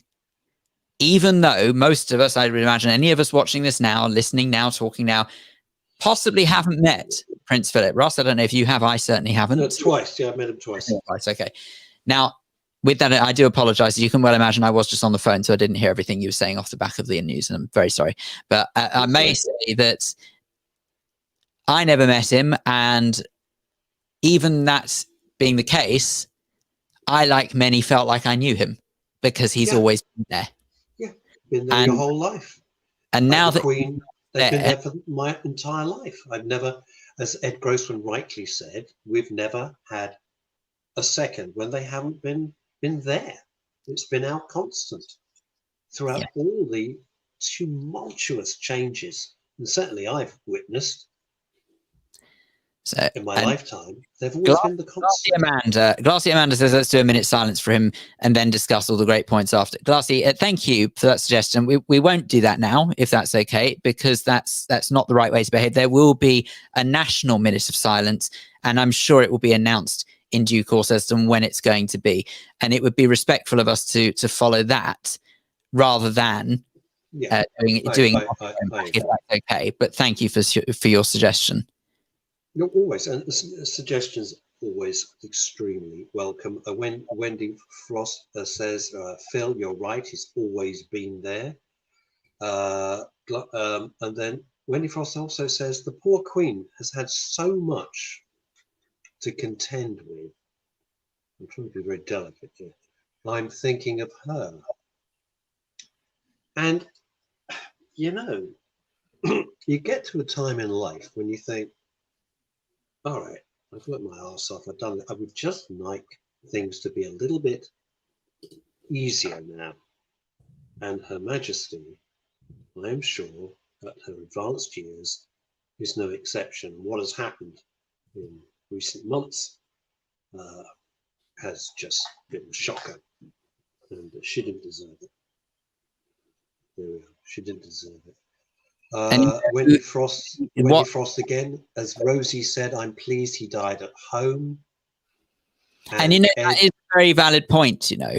given how ill he was, given how unwell he was in hospital, I know that we were all told he was in good spirits and responding to treatment and all of that. That's all well and good, but I'm not being funny. If someone is healthy, they're not in hospital. So we have to take it at surface value. There was a reason he was in hospital, but it could have been that he didn't come home.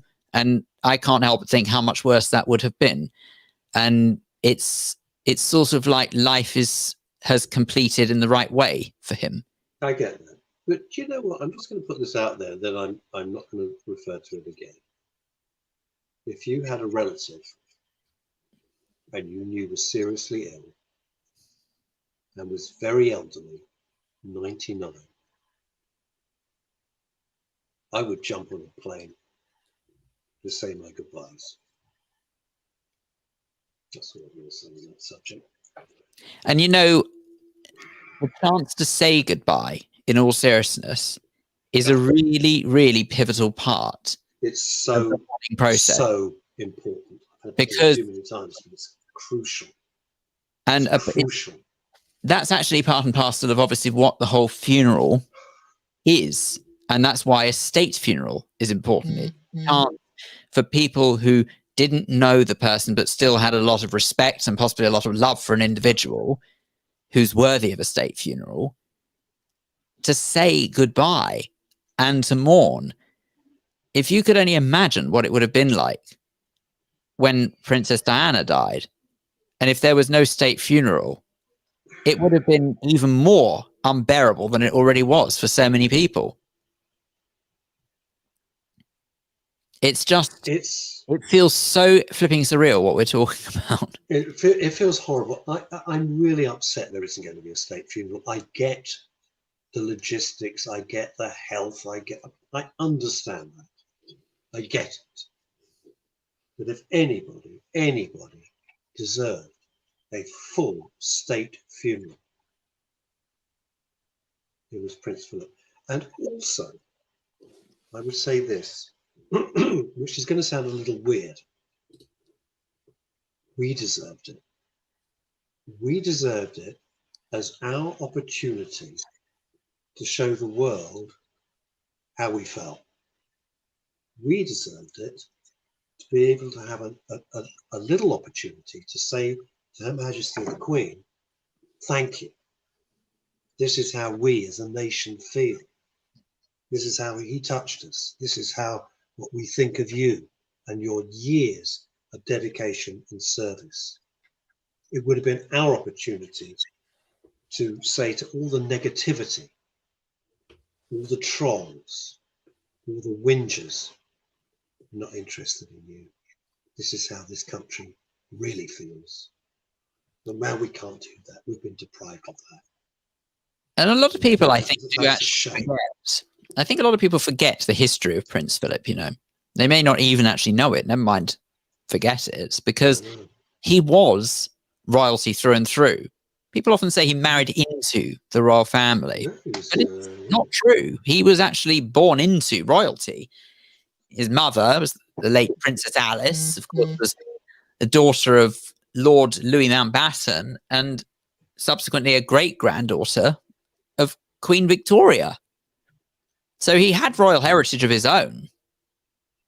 And in his youth, and when he was in the Navy, etc., he was ludicrously handsome. He was so, I mean, people just see a 99-year-old man looking very ill, but he was such a handsome young guy. There's some wonderful footage of him water skiing when he was in the Navy.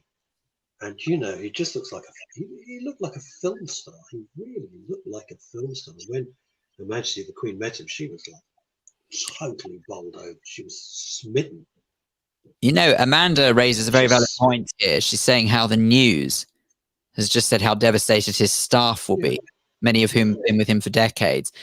And because obviously, many of us don't live in that sort of environment where we have a lot of staff around us, I think it's very easy to forget that actually in a house of a certain ilk, the staff, although they are staff and they do technically work under the so-called Lord of the Manor, or indeed the Lady of the Manor, they are part of a large family, because many of them don't really go outside the four walls. And if they do, it's probably on a mission to serve that household. And they're happy with that. You know, again, the naysayers go, "Woo, woo, woo, woo." They're happy with that. That's what they want to do. That's their life, and they enjoy it. You know, just the negativity. I've just had enough of it. I've had enough of it. I don't know why we tolerate it. I don't know why we're so polite and keep putting up with it. You know, I really don't. I think I've had enough. Ed Grossman, Phil, the Queen fell in love with him when she was just 13 at the time. She was a kid when she first saw him. And don't blame her. I mean, he was a handsome fellow. She was absolutely thunderstruck when she first saw him. You know, this kind of Adonis. And they've been together ever since. It's a wonderful. And what they've put up with. Jeez, what they've endured. You know what I quite like, though, is that despite any trials and tribulations, what an example to set to everybody how many years they were together. Because no matter how tough their marriage had been at times, they just stuck with each other. And okay, yes, we know the moments in history when it was rocky. We're well aware of that, but now's not even the time to dwell on those. What is to dwell on is that they set the example to say, okay, yes, it is tough, and we're under immense pressure as a couple, but we will stick with it. We will stay together no matter what. And all too often nowadays, you don't really see people behaving like that. And I just think what a fabulous example to set to everyone. Precisely. Glassy Amanda says Prince Philip had a very hard role, and at times it was difficult for him, but the way he supported the Queen was wow. Hope she feels the love many are sending her. It would be nice if she knew that. It would be nice if she somehow it was communicated to her that there is an outpouring of affection, a genuine feeling of grief, an outpouring of admiration that we understand, we respect that, we acknowledge that, because we live in such a throwaway society, you know, and it's not often you have people who are dedicated to service. And it's the beginning of an end of a huge era. But I will be Ramsey. You know what? I don't give a shit. To be honest with you, I could care less. Not about you, about them. I don't care. It's not. I'm not being funny. It's just. It's so irrelevant. They're irrelevant, and I don't care. I just don't care. At the end of the day, he will do. They will do. She will do. He will do what he's told. He will do what she wants them to do. I think is the best. He will do exactly what he's told to do. Anyway, that's not my problem. It's their problem. Get on with it. Yeah, it's very difficult. It's very, very difficult. On other radio stations, they'd be playing solemn music now. I'm sure they would be. We would have done a candle. We would have interrupted all broadcasting. Most people would be playing very solemn music. And then after the period of mourning, they would have done what they did with Princess Diana and other huge events, that they would hand it over to myself and Chris Tarrant to suddenly change the mood. It was a huge responsibility, which I've never really talked about. It was a huge responsibility when Chris and I would just, not even with discussion, suddenly just gently try to bring it back to where we were, but showing due deference and respect. It was a difficult balance. It was a difficult balancing act, but you know, that's how we were. And that's why we were there for 20 years. Yeah, what have we got here? Ramsey says, I do wonder if the Queen will sit down and hand over to Charles. Too early to speculate. Much too early to speculate. And apart from anything, it's irrelevant. You know, Her Majesty has to do what she wants to do. At the end of the day, a wife of 70 plus years has just lost her husband, who happens to be our queen. But she's, despite her amazing facade, first and foremost human. And we always forget that. Just kind of forget that, don't we? The human beings, you know, they have feelings like everybody else. Yeah, I think that's it's incredibly easy to forget, because she's just always managed to do the right thing. Even if, and I know that I'm waiting for someone to jump on and say, "Oh, what about when Diana died?" Okay, one mistake in how many years of servitude. Pretty good going, I'd say. Well, precisely. It was yes, yeah, I know that was it was a bad misjudgment. They were badly advised. I would say that they were very badly advised, and they misjudged the mood of the country. But in hindsight, it was almost national hysteria, wasn't it? It was really national hysteria.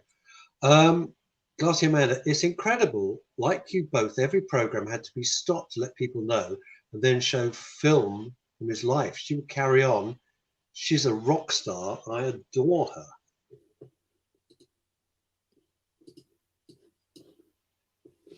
Wow. Yeah, she's an amazing woman. Never met the Queen. I would be terrified to meet the Queen. I've met everybody else. Prince Charles about 5 times. It's very different meeting them in real life than seeing them on a postage stamp or seeing them on TV. You can be as cynical as you like, and as they're coming up the line and heading towards you, your stomach turns to jelly. It's the weirdest feeling. It's the weirdest feeling, you know. I had the honor of, as I said, I've met Prince Philip twice, and once I gave a check to him. It was a ceremony, and I handed over, I put the photos up, I'll try and find it and put it up later, of me handing Prince Philip a check for charity. I think I was Chief Barker of Variety at Children's Charity at the time, and it's something that we'd supported. And man, it was extraordinary, you know, being right up close, talking to him, handing him a check, and yeah, weird thing. So I feel now, and this is more, I think, in keeping with what we do here at MRS, to talk about feelings and things. You know, if you want rolling news, you've got rolling news. You go and watch the rolling news. We understand. But I think as a sort of a gut reaction to how I sort of feel now, having heard the news, I've long thought that Prince Philip, with some of the shall we say, the more questionable comments he's come out with over the years, has been what I would describe as has not necessarily put him in the eyes of my favorite member of the royal family. And I genuinely didn't think that I would feel this shocked to the core when he did eventually leave us. And honestly, the way I'm feeling now is something that I totally didn't expect. I feel I can only describe it as, you know, that sensation you get when you hear devastating news and you go, quote, numb. Yeah. It's the only way I can describe it, is I just feel this sort of this tingling sensation all over, making me think, I can't believe we're doing this. I can't believe that we're doing this now. It's a certain surreal thing. Glassy Amanda says, my parents have met the Queen and they were dazzled by her smile. And Rosemary, I'm trying to find Rosemary Jessup's comment. Rosemary says that she was 3 feet away from Her Majesty in a private enclosure at Epsom. She was so shocked that she forgot to curtsy. Oh, dear Rosemary. She also says that Prince William stopped and said hello to her as well, so that's nice. Jules Silverman said, and this is starting to put things into perspective, isn't it? The Queen and Prince Philip first met at a wedding when she was 8 and he was 13. So they've known each other for 86 years. Wow. We've known someone for 86 years and they're gone. Incredible. It is strange. It is strange. Grief is a strange thing. National grief is a palpable thing. It's real. The cynics can dismiss it. I don't care. You've had too much time in the media with your negativity and your cynicism and your nihilism. That's why I think you've had too much airtime. Sick of you. I think we're allowed to say, it was a job well done. Yeah, I mean, they're going to concentrate on what I always call politely his gaffes, of which my favourite. So I'm not going to be rude, sorry. Somebody, you don't know what to say. It's the royal family. So he'd arrived somewhere and someone said, how was your flight? You're at the bottom of the stairs of the plane. How was your flight? And he said, have you been on an aeroplane? He said, yes. He said, well, it was like that. Isn't it telling of the It's age? amused me for years. It's amused me for years. I love that. Isn't it on an aeroplane? in which Yes, the well, it was like that. age in which we live, if you think about just only a few short years ago, well, I say a few short years ago, it was nearly 20 years ago now, unbelievably enough, but around 20 years ago when the Queen Mother died, and the announcement was done by putting an easel outside Buckingham Palace and putting a frame mounted on it. And although I dare say they probably did do that, I haven't seen it, so forgive me if there is an image of that. I don't know. They will have done it. But the royal family Twitter account, 44 minutes ago when the news broke, that's where they made the announcement there as well. And it just seems so strange to think that only 20 years down the line, or nearly 20 years down the line, from that striking moment of the easel being erected outside Buckingham Palace, when they made that announcement about Queen Mother, and they're putting out a tweet which already in 44 minutes has garnered over 138,000 retweets and counting, over 220,000 likes. And you just think, wow, if that isn't a symbol of the age in which we live. It's two things, Phil. It's two things. One, yes, and it's good that they've embraced that. Why not? You have to. It's life. You can't ignore it. And the second thing, and it's good that they wanted to reach as many people as possible on their own terms. Why not? But the figures you've just quoted, this is a time where the true feelings, not the feelings of the people who scream into their own echo chamber and fill up Twitter with their hate. This is a time when the true feelings of ordinary people who just want to get on with their life can be heard. And it's a public demonstration of the real mood of the country, not the way the BBC portrays it, not the way that other radio stations and certain presenters there portray it, but the reality, the truth of it. And that's a good thing. That's a good thing. So those figures, we're a nation of 67 million people. I think you're from the majority. We're in favour.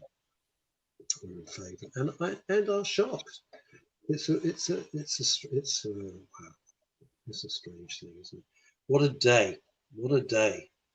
When you got a, yes, Glassy Amanda, you beat me to it, Russ. I'm not going to read the Twitter comments, and you know what? Neither am I. Neither am I. Because Twitter can be nice, Twitter can be lovely, but it can be a sewer.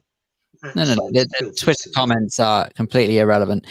If you have just tuned in, by the way, and it's distinctly possible you may have done, I know that some people see the visual aid, but of course we must remember some people listen to this program. They don't just watch it. You are listening to a somewhat changed version of The Daily Show here on Men's Radio Station with Russ Kane and with me, Phil Dave. We are live until 2:00, and we are reflecting the news that broke around 50 minutes ago, just under an hour ago, where the royal family has announced that it is with deep sorrow that Her Majesty the Queen has announced the death of her beloved husband, His Royal Highness the Prince Philip, Duke of Edinburgh. His Royal Highness passed away peacefully this morning at Windsor Castle, aged 99. So we are live with you until 2 o'clock. And obviously this program will do its part to reflect, understandably, the only news story that is being covered at the moment. And it's so unbelievable to think that such a massive figure of this country, and I'm well aware that there will be people out there who say, the royal family didn't represent us. I don't care about you today, if I'm honest with you. If you thought that, that's your problem. To me, they symbolize all that is British and all that is incredible about this amazing country that we call home. Yeah. And that one of the heads of that family is no more just absolutely strikes me through the heart. I can't believe it. It is horrific news. And to echo that, let me read out Rosemary Jessup's comment. And I think we're probably both surprised how we're feeling as well. Rosemary Jessup says, I'm surprised how sad I am. Maybe it's a generation thing, but I feel someone has hit me in the gut. Can't imagine how the Queen must feel. This year, they were celebrating three things: the Queen's 95th on the 21st, Prince Philip's birthday, 100th birthday, and the unveiling of the Princess Diana sculpture and statue. Well, you know, life is what happens when you're busy making plans.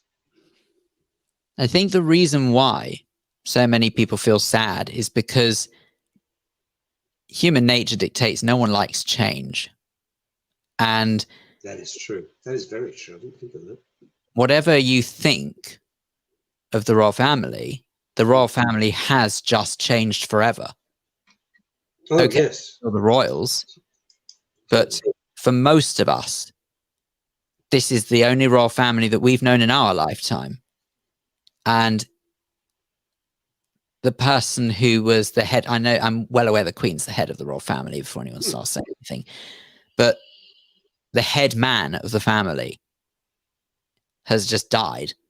And that means that our royal family, one of the backbones of our great country, has just changed forever. From now on, the Queen will be standing, as it were, alone. She won't have Prince Philip standing by her side like we always used to see. Absolutely. Always. I know for the last couple of years he's retired from royal duties, and as a result of it, he wasn't always seen by her side, but you always knew he was there supporting her, even if he wasn't physically there. But that's no more. And now it's one step nearer to seeing the next stage of the royal family. This is, whatever you may think of them, a massive moment in our history.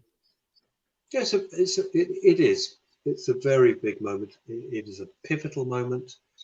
Elizabeth Green, obviously, she's in New York City in the US of A. Just saw this. It was a shock because obviously she is 4 or 5 hours. 5 hours behind. 5 hours behind. So it's first thing in the morning for Elizabeth Green. Yeah, it's a hell of a shock. It's a hell of a shock. If, by the way, you would like to phone in and talk about your feelings about this, please do. Phil, was it 0203 290 4411? You don't have to be in vision if you don't want. 0203 290 4411. This would be the time, and we would like to hear from you, just to express how you're feeling. And just so you know, by the way, in case you think that Russ and I are going to be sitting here on our own for the next hour or so talking about this, obviously it's the only subjects we will be talking about for the rest of today's show. But Chantal Rickards will join us at 1:30 and obviously share her memories and thoughts about the news today as well. And she's also very kindly offered to, in her unique way and in her expertise, offer the ways in which the various TV channels will be reacting Mm. in the sense that how they will operate now, what we will see coming up, how they put the output together, which could be a very interesting take on everything. Let me just say one thing. Just want to say one thing. In case you're thinking, why have you got Chantal on and you haven't got the other guest? Well, because she will give us, because she's a professional, and will give us an overview of this situation. Whereas it's not fair on the guests that we had lined up, who are there to discuss specific things. And Phil and I taken the decision that it would be appropriate. It simply would be appropriate for somebody to come on and talk about something else, not on such a momentous and sad day.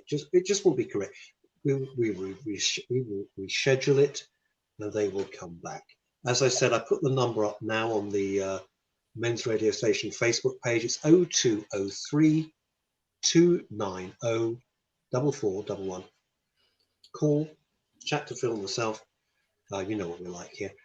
Darcy Amanda says, when I think of the Queen and Prince Philip, I'm reminded of my grandparents and how much they love the royals. So feel the sadness of losing Prince Philip is a reminder of losing my grandparents. Do you know what I'm thinking? It's weird. Glassy Amanda, it's weird you say that. When I was a little kid, I was walking along with my mum. It was raining. We were under an umbrella. I don't know what we've been doing somewhere. And there was a little queue of people. And my mum being my mum said, what's going on? She said, oh, the Queen Mother's coming in here. Right? Don't ask me what the building was. I don't know. And she said, would you like to see the Queen Mother? I said, yes. I was tiny. I was at the top. Right? And we stood there in the rain under the umbrella just to get a glimpse of the Queen Mother, who gave us that, gracious smile and everything like that. I loved her. She was tough as old boots. I thought she was great. And she loved the horses and she loved gin, so she gets my vote. And it made, so, you're thinking about your grandparents. I'm thinking about my mum. Standing, I can just picture myself as a, little tiny, I don't know, I was 5 or 6 or something. 7 tops, standing, holding her hand in the street, waiting for the Queen Mother to come by. It's funny how these things,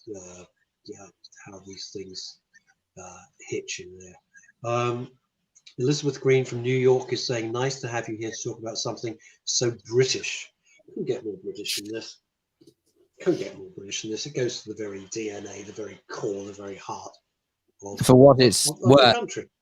Elizabeth, for what it's worth, I think I speak for all of us when I say, I wish we weren't talking about it, but believe me. Unrealistic. It's very unrealistic. We know that Prince Philip was by no stretch of the imagination, no spring chicken, but he was a constant who always seemed to bounce back no matter what. And most recent stint in hospital was certainly not the first brush with ill health that he had, but he always seemed to recover somehow. And the fact that he's now no longer here just doesn't seem real somehow.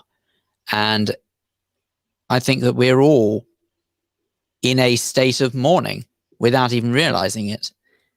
Because this is for those, and it may be that there are actually some who are lucky enough, to not have gone through the mourning process, because it may be that they're lucky enough to say they haven't lost someone. I realize that that's an incredibly lucky person who has that to boast.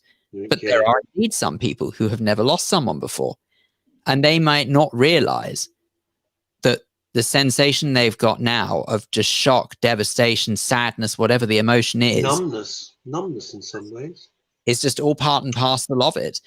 We are now officially a nation in mourning, and it's a very hard thought process to comprehend, because if it's not enough of everything else we've all had to endure within the last year, this just somehow seems like a really cruel and it's a horrible twist of fate. It's a horrible kick in the face.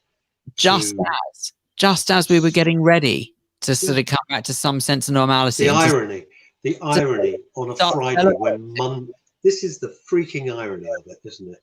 That Monday we're looking forward, and then Friday it's like, You're not getting out of this. Let's just have some of the things. Sue Sleet, all the way from Fife in Scotland. So we go from New York up to Scotland. Sue Sleet says, sad today. Prince Philip was a lovely man. I met him twice several years ago. Such a unique sense of humour. I Ed suspect Grossman, a lot of people would describe his humour as unique. yeah, but you know, that was him, wasn't it? That was him. He ploughed his own furrow. He was his own man. That's why I admired him. He was his own man. He didn't give a shit. Ed Grossman, because I was talking about, suddenly my memory just come out of nowhere, standing holding my mum's hand when I was about 6, waiting for the Queen Mother to just walk by in the rain in London. And Ed Grossman said, Ross, I did the same. Mum and me watched her open a wing at Middlesex Hospital in 1957. Yeah. And Glassy Amanda, thank you for this. This means more to me and Phil than you will ever know. Would you read this? The Glassy Amanda comment. I'm a bit emotional, actually. You wouldn't mind. I'll never forget this day and how it was spent with men's radio. Thank goodness to talk about this all together. And that's it. That's precisely, you know, for the record, when I saw the breaking news, I'm going to be honest. I messaged Russ. I don't think he's seen the message yet. No, I haven't seen it. I messaged Russ saying, I don't think this is appropriate for us to carry on. And I think that we should end the program. But actually, I'm quite pleased you didn't see that. And I'm almost quite pleased we didn't. Because I would suggest that when one has a shock like this, and it is a shock, Yep.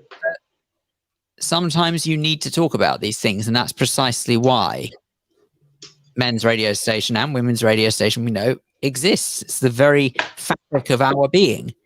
It totally is. What I'm doing, by the way, I've got to plug in my phone. I'm so sorry. I'm going to have to, otherwise the next disaster will be me running out of battery. Fear not, Russ. I think I understand. So you do what you need. We're rocking. We're rocking now. We are rocking. We're okay. So there we go. What have we got now? Elizabeth Green saying now it's on Good Morning America. I can't wait for opera comments. Glassy Amanda says he was old school and his humour not for all of us, but he was unique. He was old school. You're entitled to be old school, but I was 99. You get to a stage in life. You do get to a stage in life, Phil, when you think, yeah, you know, this is who I am, and I'm not gonna change. If you don't like it, cheerio. So that's you can't bend to every fad and fashion, not all the time. No. And apart from anything, why should he? Why should any of us? He represents. Why should he? But why should any of us? He represents his era, and that's the point. And we're one step nearer to that era having disappeared forever. And I don't always think it's a terrible thing to look back with fondness at a time that we once knew. It doesn't mean that it's always right for this day and age. It doesn't mean that everyone will like it or appreciate it, but it means a lot to people, and you shouldn't ever try and take that away from them. Because when people hark back to a time that maybe some find unpalatable, they're not doing it to dismiss what means something to others in this day and age. They're doing it because it meant something to them, and it still does mean something to them. Can you imagine several years from now, who knows how many years from now, when the next generation or the next 2 generations start denigrating the current generation, saying the way you thought was terrible, the way you thought is not right. Well, it might not be right for that era, but it was right for the time, and it's right for the individual. And I don't get why people think that they have some sort of twisted right to tell someone that they are wrong to hark back on the past. Because actually, the past means a lot to a great number of people, myself included. And I know that I can't get my head around the fact that this has just changed the landscape of our great country, what I'm so proud of. I love this country with every fiber of my being. You may notice I sort of more often than not, I actually wear a lapel pin of a Union Jack, just or a Union flag, just to demonstrate that. I didn't know that. I've never seen that. Patriotism is not a terrible thing. But that was my point. That doesn't turn you into, a screaming right-wing lunatic. It just means that you happen to be proud of where you live, and being patriotic is not a dirty word. It's been hijacked by all the wrong people, but it's not a dirty word. Glacier Man says he and the Queen have always been so proud of the Commonwealth and have worked tirelessly. That is that.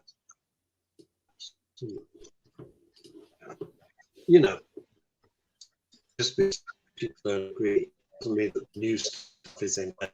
It's just new stuff. It's not always better. It's not always better. That is. It's really fascinating what you just said. Things, because I'm not being flippant, but I'm just giving you. I'm going to go to the statues thing because I'm losing my temper. If you take comedy, all right, it's so easy for people to sneer.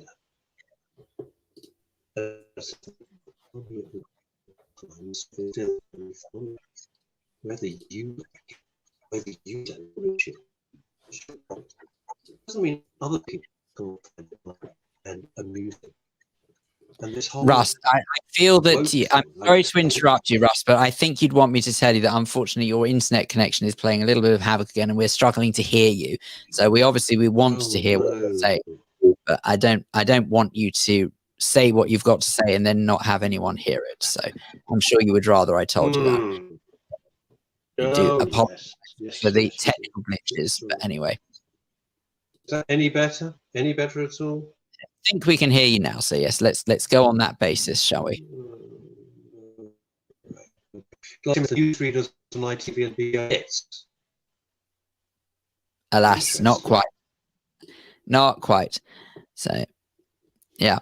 Amanda, that's really interesting because it's funny. I don't think funny, it's a coincidence that you say that, in the sense that when newsreaders are trained, they actually have what can only be described as emotion sucked out of them. You are told in no uncertain terms, you just do not respond to anything because you're there to deliver news. You're not there to react to news. And the fact that they are reacting, I think that screams volumes, that tells you everything you need to know, that this is what a shock this is to our great country. And what a sad day it is as well. She says they really are emotional, or they are really emotional, rather.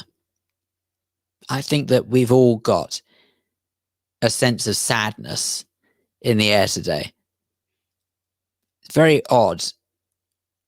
Whenever I don't know whether or not you've ever experienced this, and I'm not for a second suggesting that I saw this coming, because I didn't. But do you ever get mornings where you wake up and you feel that something is really not right in the air?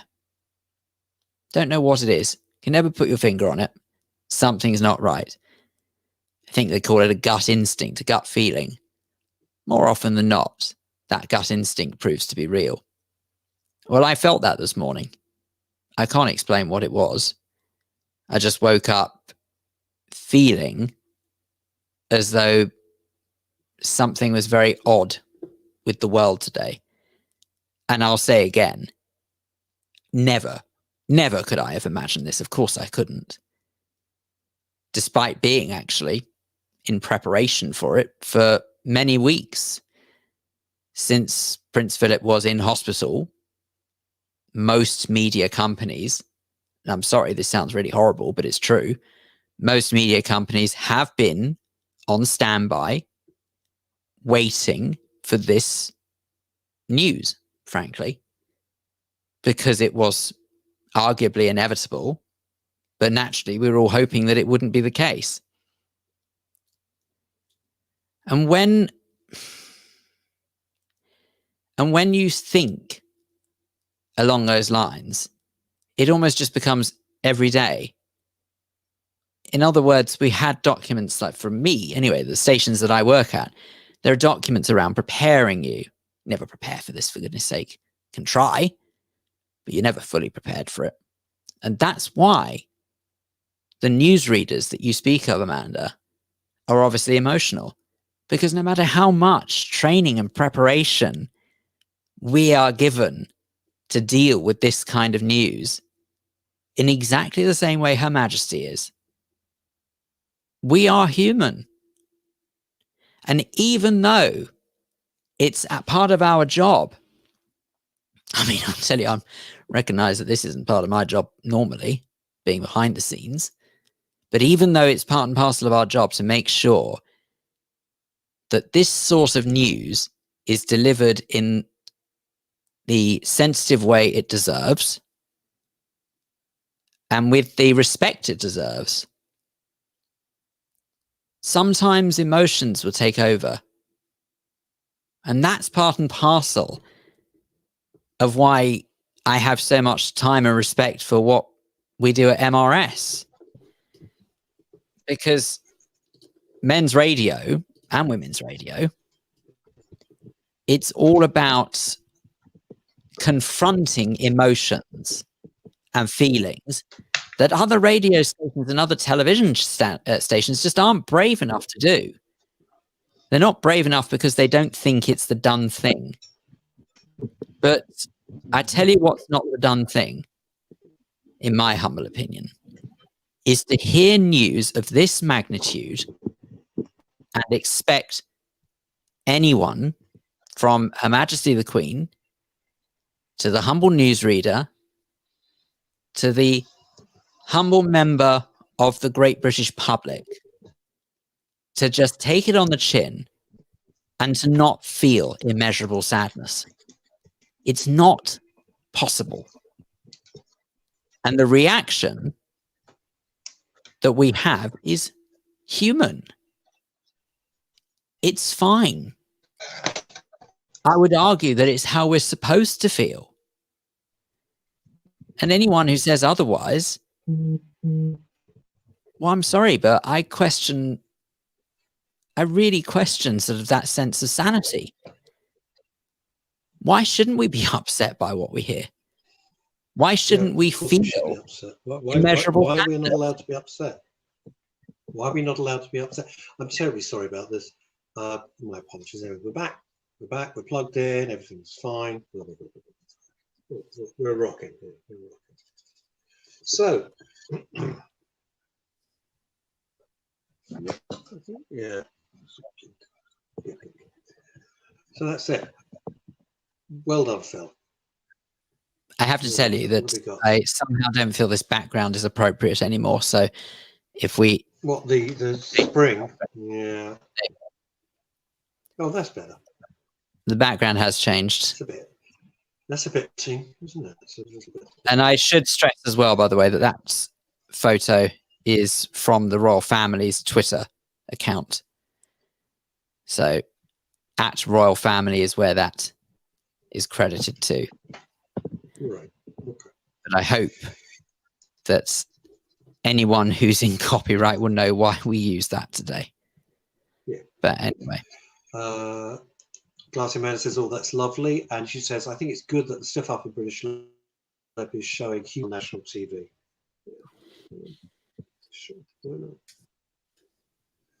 Why not? We've gone away from people reading the news in full evening dress with bow ties. Maybe too far, but that's what it's at. Yeah, it is sad. I think people are surprised how hit they are by this. I think they are really, really, really Sue Sleet is saying, newsreaders of today do not thankfully have the stiff upper lip of those in the past. It's all a question of degree, Sue. It's a question of degree. At least they read the news. They didn't give their opinions. I'm not interested in their opinions. Just tell me the news. I'll work out the opinions for myself. I've grown up.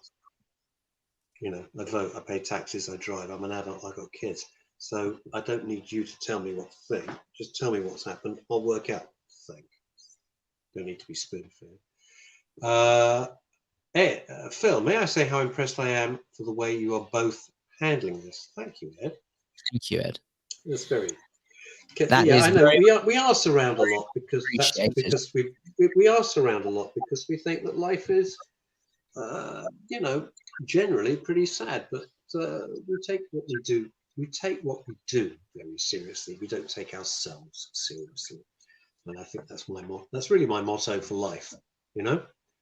I have a very simple philosophy, you know, and it's a theory that I believe was adopted, like people such as, say, Les Dawson, is that you have to know the right way to behave before you can officially behave the wrong way. So in other words, it's like he knew how to play the piano, but he played it appallingly deliberately. But in order to play the piano that badly, you have to be able to play very well. And it was like Picasso, who could paint beautifully when people saw his later stuff, which is very abstract. You know, they go, he doesn't know how to paint. You look at his Blue period, it's of course he knew how to paint. He knew how to deconstruct it. And no way are we saying we are Picasso. I was going to say, I thought it was terrible enough that I was suggesting we were anything like Les Dawson, and then you brought in Picasso. But anyway, well, what I'm saying, the point I'm making is that hopefully you have to kind of know what you kind of had to know what you're doing before you can deconstruct it and mess around with it. But if you haven't got the basics, you're always going to have a problem like driving a car. Glassy Amanda, who by the way is in the therapeutic community, so her views are, as all of yours are, very welcome, of course. It's also been a very hard year, full of grief for so many. So this loss brings up personal losses as well. This is a very telling comment. And the telling comment is that we've tried to dig deep to get through this. And wow, suddenly, bang, get this. And this is going to push, I think this will push some people to the extreme. Not because of who he is, but because it's such a monumental event. And I think people will be surprised at the depth of their emotion and what this may trigger. Because we're going to be talking, I hope, in the next week or so with, as I said, the Reverend Richard Cole's his new book, The Madness of Grief. But this is grief on a national scale. But we've had to dig with every ounce of our fibre to get through. You can be flippant about it, you can be cynical about it, but it's true. It's pushed us to the extreme. We've never had to endure this before. So my point is this: the personal losses from the past. You don't know what this might trigger. It may trigger nothing, in which case, count yourself very lucky. But it may trigger all sorts of things. I mean, I got so many things rushing through. I tell you what's rushing through my head. I tell you, I'm thinking like, I wonder what my parents. My dad died 21 years ago. Mum died 3 years ago. I wonder what they'd feel. I wonder what they'd be saying. Because to their generation, this was so central. They'd come through the war with the royal family. This was the same royal family when London was having the crap bombed out of it by the Germans. Did not move from Buckingham Palace. Did not go to Canada to escape and leave everybody. They said, no, we're not leaving. We're not even leaving London. We're staying right here. We're staying right here. And you see those pictures of the royal family going through the bomb sites in East London. Wow. Now there's a message here from Siobhan Clifford, which I'm going to read out. So how can we show our respect for what Prince Philip did for our country? In normal times, there would be a state funeral Presume we flowers. That's a very good point. That's a very good point. What do we do? Well, there can't be a state funeral. We can't have that national outpouring. We can't have that mass showing action of admiration. And so, I don't know. The Glassy Amanda, my mum just texted me. She's so upset. Also sad that there's no public funeral. I think that is a mistake. Mark W. Day Thomas, very sad day indeed. Deluxe Radio will follow obit guidelines after your show at 2 p.m. Deluxe Gold already doing the same. That's what I was saying about an hour ago, when you would dread if the obit went on in this, you carrying that back to the letter. It was a Russ, I'm very sorry. Your internet is going a little funny again, Russ. So just to give you a little heads up on that. But what that is, to those who are listening on Deluxe Radio, we can confirm that after this show finishes at 2 o'clock, that the coverage of the news that His Royal Highness Prince Philip has died, aged 99, will continue on Deluxe Radio. And obviously, here at Men's Radio Station, well, although our coverage might not be live, feel free to share your thoughts, your comments at any time, because when we are live, we will try and read them out and do what we can. But is that any better by any miracle? it would appear so at the moment that it is better. Thank you. Okay, I've shut everything down. I now can't read any of the comments. So those were the last comments that I'll be able to read. So Phil, you are going to have to put the comments up on screen so we can see them. As if you do want to speak to Phil and myself, 0203 290 4411. I'll give you it again. 0203 290 4411. Call if you want to. Share your feelings. It's fine. And of course, as ever, this is the most interactive radio you will ever find. All your comments come up live, direct, uncensored. There they are. They're there for you to see, for us to then respond to. It's a very good point made by Siobhan Clifford. How do we show our respects now? There's no state funeral. Do we leave flowers outside Buckingham Palace? And that's flowers outside Windsor. What do we do? That's kind of what I was saying earlier on, how no one should underestimate how the state funeral process, no matter how much people might whinge about state funerals. Why do they whinge? What do you mean whinge? Oh, people have said in the past that some people don't deserve state funerals. And the point is that state funerals are there to help people mourn en masse. Yeah. And that is a really bitter pill to swallow, knowing that we're not going to get the chance to do that this time. And isn't it always also our way of saying thank you? It's our way of saying thank you for your service, to use that American phrase. How do we say thank you?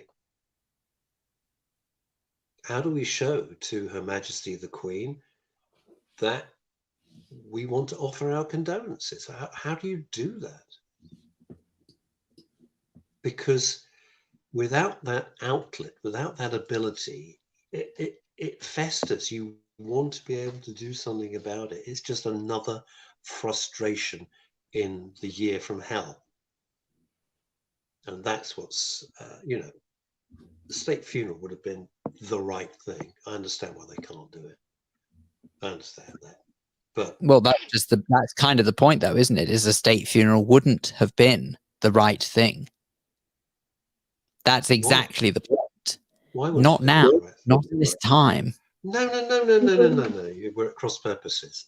Under these wretched COVID restrictions, of course, you can't say, right, we've all been bottled up under house arrest for a year. Now let's have hundreds of thousands of people lining the streets. You can't do that.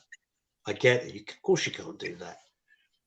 What I'm saying, under normal circumstances, if we had our lives back, the state funeral would have been the correct thing to do. The thing that we wanted, the thing that the nation wanted. If you wanted to mock it, screw you, fine. But millions of other people would have wanted to share that, either be there in person or watch it as a mark of respect. That's what's important. Now we can't have and this comes to grief. This goes to the heart of everything we try to do at men's radio and on women's radio. But this is grief. This is about closure. This is about trying to deal with events over which we have no control whatsoever. It's trying to process one of the most astronomical changes to our country that most of us would have seen in our lifetime. Now, even though it may be some people who remember the coronation of Her Majesty and remember when her father, King George VI, died, that may well be the case, but that's certainly going to be, I would have thought, sort of comparable to the seismic sort of event that we are witnessing unfold here. In the sense that, okay, Her Majesty is still, thank God, still with us. Yep. But the landscape of the royal family has changed to that degree. This is without. You've already said people don't like change, and we as humans like to think that we're all immortal, and that our friends, our loved ones, our parents are all immortal. Well, they're not. Even your partners, they're not immortal. And it's just, even when it happens, and what is fascinating is even when it happens at 99, and I think all of us would say, do you know what? If I could live to good health to 99, I'd settle for that. That would be okay by me. Not if it's just years of ill health. Christ, I'd rather go tomorrow. But even at 99, the rational thing is, well, that's okay. That's fair. If life is ever fair. But even that, we are hit for 6. People have said it here on Men's Radio. I feel like I've been punched in the gut. So logic doesn't always dictate. We have emotions, and we are allowed those emotions. And that's the thing about it. We're human. We're human beings. And we have to try and process, as you say, Phil, we have to process this. We have to process grief, and it will spark off all sorts of memories of lost people. I suspect with you, Phil, if I could be personal, it'll spark off your grandmother, who you were incredibly close to. And I know that's the person you've lost that means the most to you. And I get that. It'll spark all sorts of memories for all of us. And all of us are feeling far more fragile than we did over a year ago. And I've said, and I believe it, none of us are coming out this the same. You're not. It's a seismic shift. None of us are coming out of it the same. So when everything around us is changing in a way that we can't process and understand, you look for constants in your life. You look for the things that don't change. And then suddenly, when one of those things is taken away from us, the ground underneath your feet starts to shake.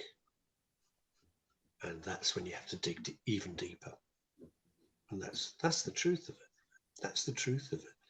That's why the royal family means so much, because it's a constant in a world where many of us look around, and some of us, we love some of the things. We love it.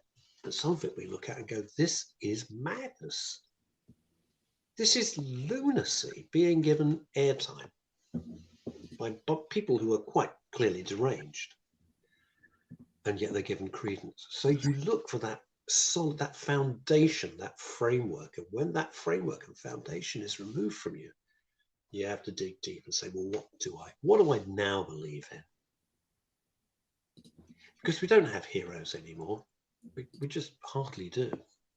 We hardly do, We don't believe in politicians. Why would you? So we question the police, which is very, very, very unfortunate, because they stand between us and chaos. So when one of our major foundations is removed, it has wide permeating effects. I think that's what we're feeling. Let's bring in thankfully another constant, a foundation of this show. And I'm sad for the reasons that she's going to talk to us, but I'm very pleased that she has agreed all the same to be a part of this program today, because it certainly wouldn't be the same without Chantel Rickards, who joins us now. Hello, guys. What a sad day. What a sad day. I'm waiting for Phil to be Phil and say, hey, but never mind, let's just play the theme tune. And I was about to just throw myself off my balcony. It's what is your I know you. I know that. Thank you for joining us, Chances. I appreciate it. What will happen now to tell us how it will work on television? The immediate sort of things they have to do.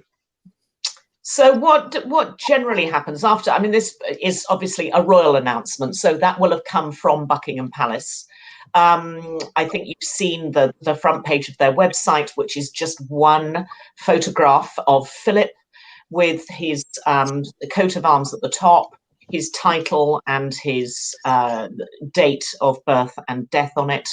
And then at the bottom are just a very small line saying, the rest of our website is being updated. So the rest of the Royal UK website has been closed, which I thought was extremely appropriate. They were obviously on it immediately.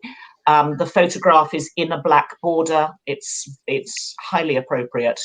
And two people at the palace, as normal, put the printed release up on the palace railings. So that's how the start of the process happens. Obviously, all journalists are notified by the palace as these things happen. But what then happens at, say, the BBC, which is probably where I know best, the BBC has a range of obituaries that they have been making for years, sometimes many decades. They mostly prepare obituaries for people over the age of 70. That's sort of obvious. But they will also rapidly make news packages using material from anywhere and everywhere. It's rather interesting is that the copyright laws change for obituaries. Because normally, say, if it's Robin Williams, and Robin Williams has died very suddenly, and you want to show a piece from Dead Poets Society, you would normally have to go through a process to buy the footage, negotiate a price, all of that sort of stuff. In this case, what happens is that all of that copyright law is forgiven for obituaries. But only for the BBC broadcasting in the UK. So for the BBC World feed that is going out around the world, that isn't the case. They won't be able to use the same material unless there is a special negotiation that takes place. So they would tend to just revert to stuff that the BBC owns or is copyright free. In the case of many public figures, those obituaries have been well prepared. Yeah, I remember I was so naive when I started doing the Flying Eye. The Daily Mirror came along and they were taking loads of photos of me. I said, well, this is very nice. Why are you taking so many photos? And the guy, as only Fleet Street can say, said, well, when you crash, we want to have all the photos ready. Wow. I've never forgotten it. I've never forgotten that. You know, that really highlights the point that Paul Claridge has made, and that is that sort of when you do remove how everyone else is feeling and how everyone else is behaving, he says, what a terribly sad day. I think what we have to remember is that no matter what any of us are feeling about the Duke of Edinburgh, his family will be going through the deepest grief and sadness. And Paul says his thoughts go to them. That's what everyone has to remember in these situations, you know, that and it was always the argument as well when Princess Diana died as well, is where everyone was saying about how sad they were and the emotion that they felt and the constant rolling news. I mean, even after death, just still being hounded by the press, let's be honest. Yeah. And yet through it all was a family who had lost someone far too young. Yeah, I know age is irrelevant because even though the Duke was 99, his family is still mortified. Why wouldn't they be?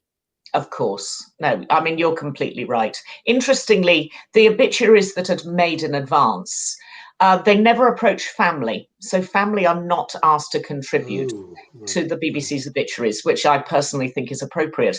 But I just referring back to Princess Diana, I had a very close friend who was in the obituary that Channel 4 made in advance of her death. And she found it particularly difficult to talk about Diana because she was talking in the present tense, and they are all asked to talk in the present tense because at the time of making it, the Princess Diana was alive. But actually, it's very difficult to put your mind into a sort of, a long lens to look back on somebody's life when you know that actually they are still alive. I know that she particularly found it rather difficult to talk about her, but knowing that it was going into the obituary. It is fascinating because actually I woke up very early on the morning that Princess Diana died. I went downstairs with my 2 tiny children to turn on cartoons on Channel 4, keep them quiet whilst I made breakfast. And bizarrely, the first clip that came up was of my friend talking about Princess Diana. And I sort of sat there and I thought, this is odd. Why is she talking about Princess Diana? Because actually, in what she was saying, it didn't come across as it would have done on the day, had I known that she was dead. So I was just thinking, well, this is a documentary I've never seen before, but why have they taken the cartoons off? And then, of course, the rest is history, as they say. Yes, so the obituaries are put together over many, many, many years and then updated very quickly, only if there's new news that is bigger than any of the news they've already got in the obituary package. They try not to re-edit the obituary package. They try not to get lost in, and he was in hospital a month ago and something else happened 6 months ago, unless it's as important as the rest of the documentary. And furthermore, they can't time these things either. They mustn't date stamp them by saying he was in hospital a month ago. They would say the Duke of Edinburgh spent the first part of 2021 in hospital. So what they would do is that means that it is something that is usable further down the line as necessary. But I was thinking how staggering the difference is between when Princess Diana died back in 1997 compared to what it's like now, and how many different media sources and streams one has to cover and prepare for. And to be honest, I don't think they all can prepare. I'm not going to lie when I tell you we weren't prepared for this today. There was absolutely no way we knew we were going to talk about this when we went to air at 11 o'clock this morning. No, not thinking we would have 3 hours. Yeah. So here's the thing, Chantal, are there rules and regulations for the broadcasters, of which you have worked for many, that there is a specific time period whereby the scheduling has to be changed? No, I don't think there is a specific time. I've been monitoring the TV shows since I offered to come on to talk about what was happening, so that I could give you sort of up-to-date information. So Channel 4 put out something very quickly and then went back to their own scheduling by 1 o'clock, which I was quite surprised about. The others have all gone to news broadcasting. BBC One and BBC Two are broadcasting the same. Everything is set in a black border. And the same for Sky, they've gone to news. The same with CNN, they've gone immediately to news with a reporter already standing outside Buckingham Palace. So I think it's up to them how long that lasts, to be honest. Clearly, everybody wears black. That is a given. Everybody has a black tie on standby and a black coat or a black jacket on standby. And the presenters, Nicholas Witchell is now in a white shirt, black tie and a black jacket. And as is the woman who was interviewing him. So I don't think there's a set amount of time. There is for royal mourning. I don't know whether you've discussed this already, but no, we haven't. The Queen goes into mourning for 8 days. And then she goes into an official mourning period for 30 days after that. Wow. And then in theory, she returns to public life. Queen Victoria, and this is really many hundreds, many decades ago, Victoria really, after Albert died, didn't go back to the public life that she'd had before. After that time, she was grief-stricken, as I think a lot of people know, and she spent most of her time away from Buckingham Palace, and didn't really resume her normal public life after that.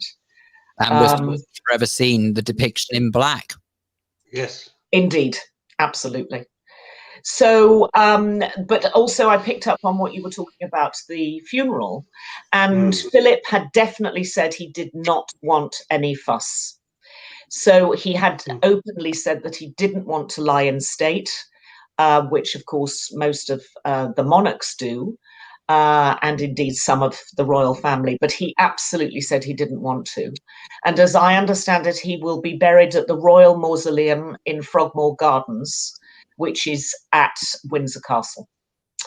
So that is where some of the royal family get buried. Indeed, others get buried in Westminster Abbey or at St George's Chapel, but there is also this royal mausoleum at Windsor. So I'm assuming that's where he's going to go. I had to say, had there been a lying in state, I actually would have queued. I actually would have queued for that. I was just, when you said that, I thought, would I go? And I thought, yes, I would. Yeah, I would go. I did go to lay the last bouquet of flowers at Kensington Palace 2 weeks after Diana died, because they announced that they were going to be clearing the flowers, and that from midnight, I think it was a Sunday night from memory, from that night they would not be taking any more flowers outside Kensington Palace. But I went along there very late at midnight, and because I wanted to be the last person to lay flowers, and it was the most extraordinary sight. Very solemn. You know, people know how to behave. People behave correctly at times like this. You know, those flowers bring back such a memory, because I was flying, obviously looking at this scene from 1,000 feet, and at first you couldn't see it, and as the days progressed and thousands of people brought the flowers, all the flowers, of course, the majority were wrapped in cellophane. So from the air, it was such an extraordinary sight to watch a silver lake, because the light would reflect off the cellophane of this vast, and outside Buckingham Palace, and particularly Kensington Palace, this lake grew, and it was so visible even from 1,000 feet up. It was an extraordinary sight. And even weirder, Chantal, you were the last person, one of the last people to lay your flowers. Our producer, wonderful Annie O'Neill, who I'm sure you must have met at some point, she went to pay her respects on her own late at night, and she looked up, and there was Diana's mother just standing by herself. Wow. And Annie just looked and nodded respectfully and left it at that. But what a thing, what a moment. Just, you know, the two people with their own thoughts and feelings. So as many of us have now, how do you feel, because I want to get back also to the heart of men's radio, that we can't have some sort of public acknowledgement, if you like, a way of saying thank you, or a way of showing our support? How do you think that's going to affect us? Well, I mean, if you saw, as we all did, what happened with Sarah Everard only 3 weeks ago, that people decided they did want to get together, and they did want to lay flowers, and they did want to make a sort of public statement about a death that had affected an awful lot of people. I don't know whether it's the same sort of people who will want to show that same sort of respect to the Duke of Edinburgh. So I can't see people wanting to sort of flout the law at times like this, especially in his name. I think that would be incorrect, and I'm not sure that people will do it. But I get what you're saying about people wanting to be respectful. Yes. But really, not hijack an event like the Sarah Everard thing, which I don't really want to get into. Yeah. But I see what you're saying. But I mean, in many ways, that was hijacked by all sorts of people who would just rent them off, as well as the people who genuinely felt that they wanted to be there. So it was a beautiful thing and a horrible thing simultaneously. This is about showing respect. Yeah, I think it would make sense if there's a memorial. I mean, rather like with famous people, we can't go to their funerals, but actually we do like a memorial or the opportunity to go to a memorial. So it may be that they do a memorial, you know, post-COVID when the world has got back on its axis a bit. I wondered that as well. I thought that there would be some sort of, I would have thought, demand for a state memorial rather than a state funeral if you can't do the state funeral, which fair enough, by several accounts Prince Philip didn't want, but with respect to those who are no longer around, normally the funeral services are actually for those who are left behind. It's not really for closure. Those It's respect, but it's also closure. Certainly, I think what they had anticipated is that his funeral would have been for family, friends, and the heads of state of the Commonwealth. Now, obviously, the heads of state of the Commonwealth will not be able to come to the UK. So that sort of suggests that they'll have to do something that has scale and global scale to mark the moment. I think that's true. There was a wonderful story about Philip, which I think shows the sort of man that he truly was. I was doing back in the day when I had voiceovers, and they said, "Oh, we'd had Prince Philip in last week," and I said, "Oh my gosh, what was that like?" And he said, well, he came in, and he said to the engineer, "What's your name?" And the guy said, well, "I'm Mike." So he said, "Well, for the purposes of this work, I'm Philip." Wow. Wow. Yeah. No, the engineer told me personally. The engineer told me right to my face because I was doing a voiceover the next week. And I thought, wow. And he just sat there and, you know, did the job and just got on with it like a guy would, with no fuss and no frills. And so it resonated. That story only just popped into my head, and it resonated for the fact saying, I don't want any fuss. I don't want a state funeral. I don't want a lion state. Let's keep it low key and let's just do that. And I think that really is a summation of the man who dedicated his life to, I'm going to put this, to serving his wife. Can I say that? To service I his think country, you can say that. Yeah. You know, and to serving, you know, a man who was a go-getter, a sportsman, all these things. He's very used to being in control. And making that decision that he would show deference throughout their married life to Her Majesty the Queen, who was it? And I think that takes a heck of a lot to do that. Yeah, it's been a brilliant partnership. Whatever one thinks about either the monarchy or the individuals themselves, it has been a really, really good partnership. And they absolutely have made it work. And they must have had good days and bad days. And they must have had crosswords and grumpiness, just like everybody else on the planet. Like everybody else, they're human. They are human beings. But I did say, that I was saying earlier, that I thought what an example they have set to the nation and actually the wider world, to say, look, okay, you can go through the toughest of times. It doesn't mean you have to part company. Yeah. You can stay together through thick and thin no matter what. And okay, I know it doesn't work for every couple, but my goodness me, when the world is watching and the pressure is there at the best of times, what an example set. Yeah, it's true. You can't, you can't cough, you can't blink, you can't pick your, you're under most enormous scrutiny. So it's a fascinating microcosm, this, of national grief, of personal grief, to remember that these huge figures who have been part of our life since we were born are also people with a personal life. And it's also how we will react to this after a year from hell, where we've been holding on like this, like with our fingertips on the edge of an abyss. And if it's going to trigger all sorts of other personal things, it's interesting. The memories for me that just came flooding back out of nowhere. I wasn't expecting that. Yeah. So, but I mean, it's subconscious, isn't it?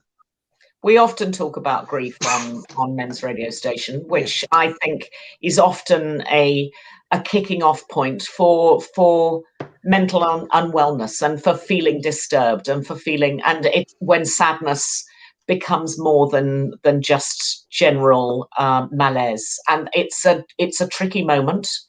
From my own perspective, all I can say is, having lost, I think in 1 year alone, I lost a mother, brother, uncle, aunt, cousin, and both next door neighbours, is, without being glib, one gets better at grief.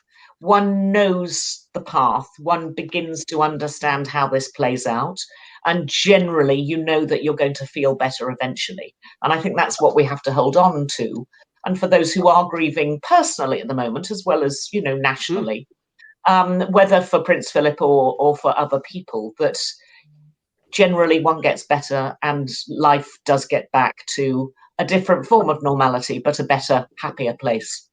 And not to mention that when one does go through grieving, what you're actually doing is, in the same way one has a physical scar or a physical injury, I should say, you learn to live with physical scars. And ultimately what grief is a sort of a mental trauma. Yeah. Is a way of hurting your emotions that you have to learn to recover from. And okay, maybe not everyone recovers to quite the degree they were before, but they do learn to live with it, because what choice is there? You find, I think, and Chantal, what you just said is, of course, absolutely shocking and tragic. But you've said that to me privately. I didn't know you were going to go publicly. It's you know, huge. You have to learn to cope, and you find coping mechanisms. And I think the one thing about grief, and we're going to go into it in depth with Reverend Richard Coles, I hope, over the next week or so with his book. But one thing you know, they say time's a great healer. Rubbish. It's not.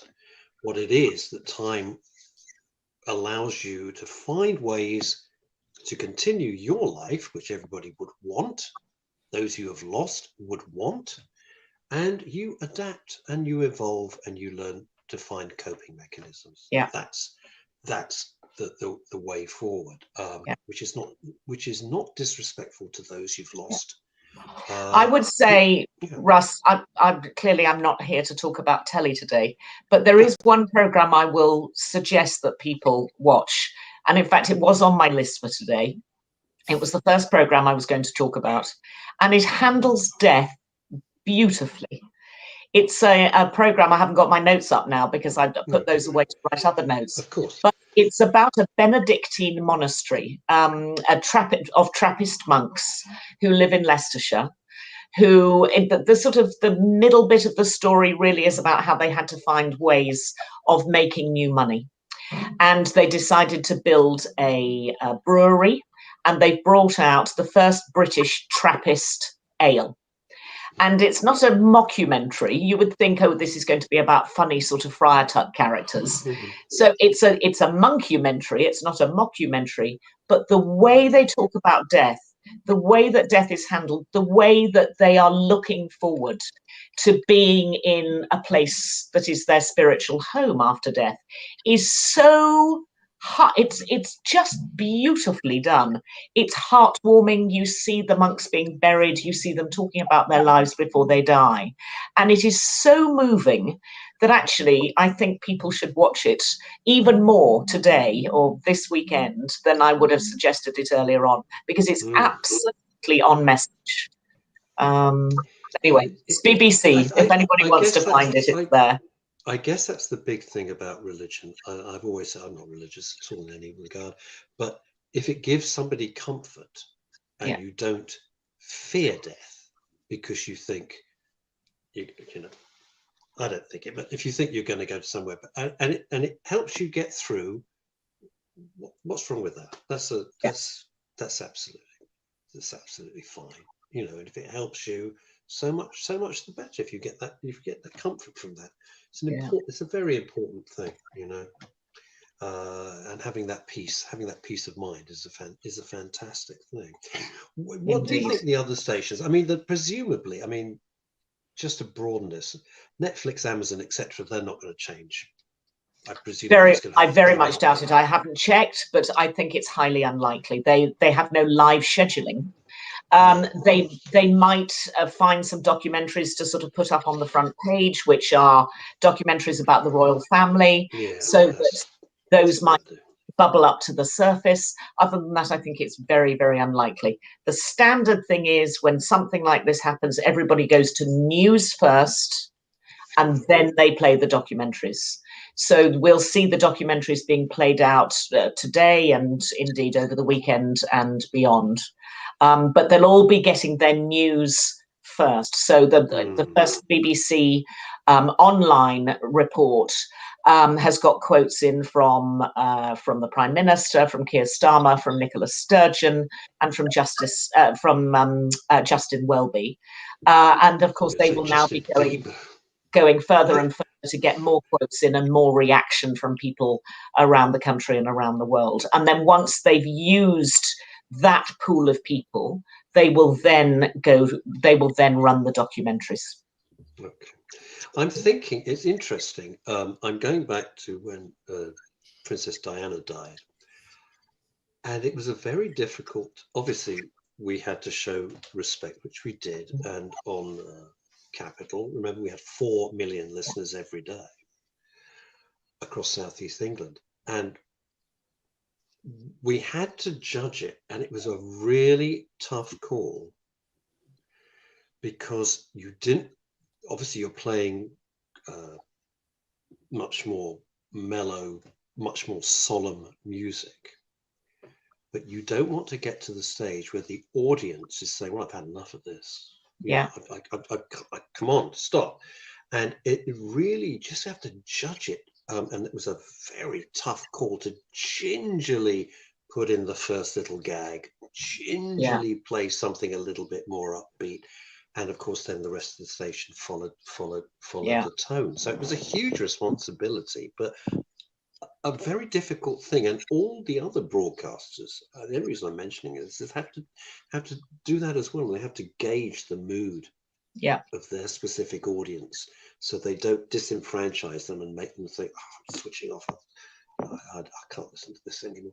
That sort of I remember thing. my mother telling me that when my elder sister, or one of my older sisters, was born, it was the day that the King died.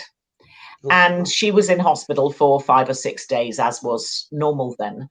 And they played nothing but funereal music on the radio. And that's how she remembers the birth of her 4th child, is just wall-to-wall funereal music in the hospital. Yeah. It's interesting, but we live in I think we live in different times, but we do want to show. Indeed. One thing we do want to do is to show our respects, and somehow I guess the feeling is and this sounds so silly, I know, but I think Phil would get it, is somehow to be able to communicate in some weird way to Her Majesty the Queen, who we don't know, who we, with a few exceptions we've never met, to say we are so sorry. And well, you can condolences. You can do it on Twitter. What, and just send it? That just doesn't feel. No. You know, I'm inclined to write a letter. Well, that's inclined to write a letter and just say how I feel. Just whether she'll see it or not, probably not. You know what's curious as well is I think that there will be those who. This sort of happened with a colleague of mine who lost his mother very young a few weeks back, and it was terribly sad. His mother had been diagnosed with Alzheimer's way too young, and ultimately she's since passed away. Anyway, I thought at the time when he put that on social media that his mother had lost her battle, that he was going to be so inundated with messages. I thought, I'll hold fire, because there's an influx right at the moment when it happens. And then when it all goes quiet and the world starts getting back to normal, and you're forgotten that your world is not normal, it's far from normal. So I always think that the best time to contact somebody is not immediately after something happens.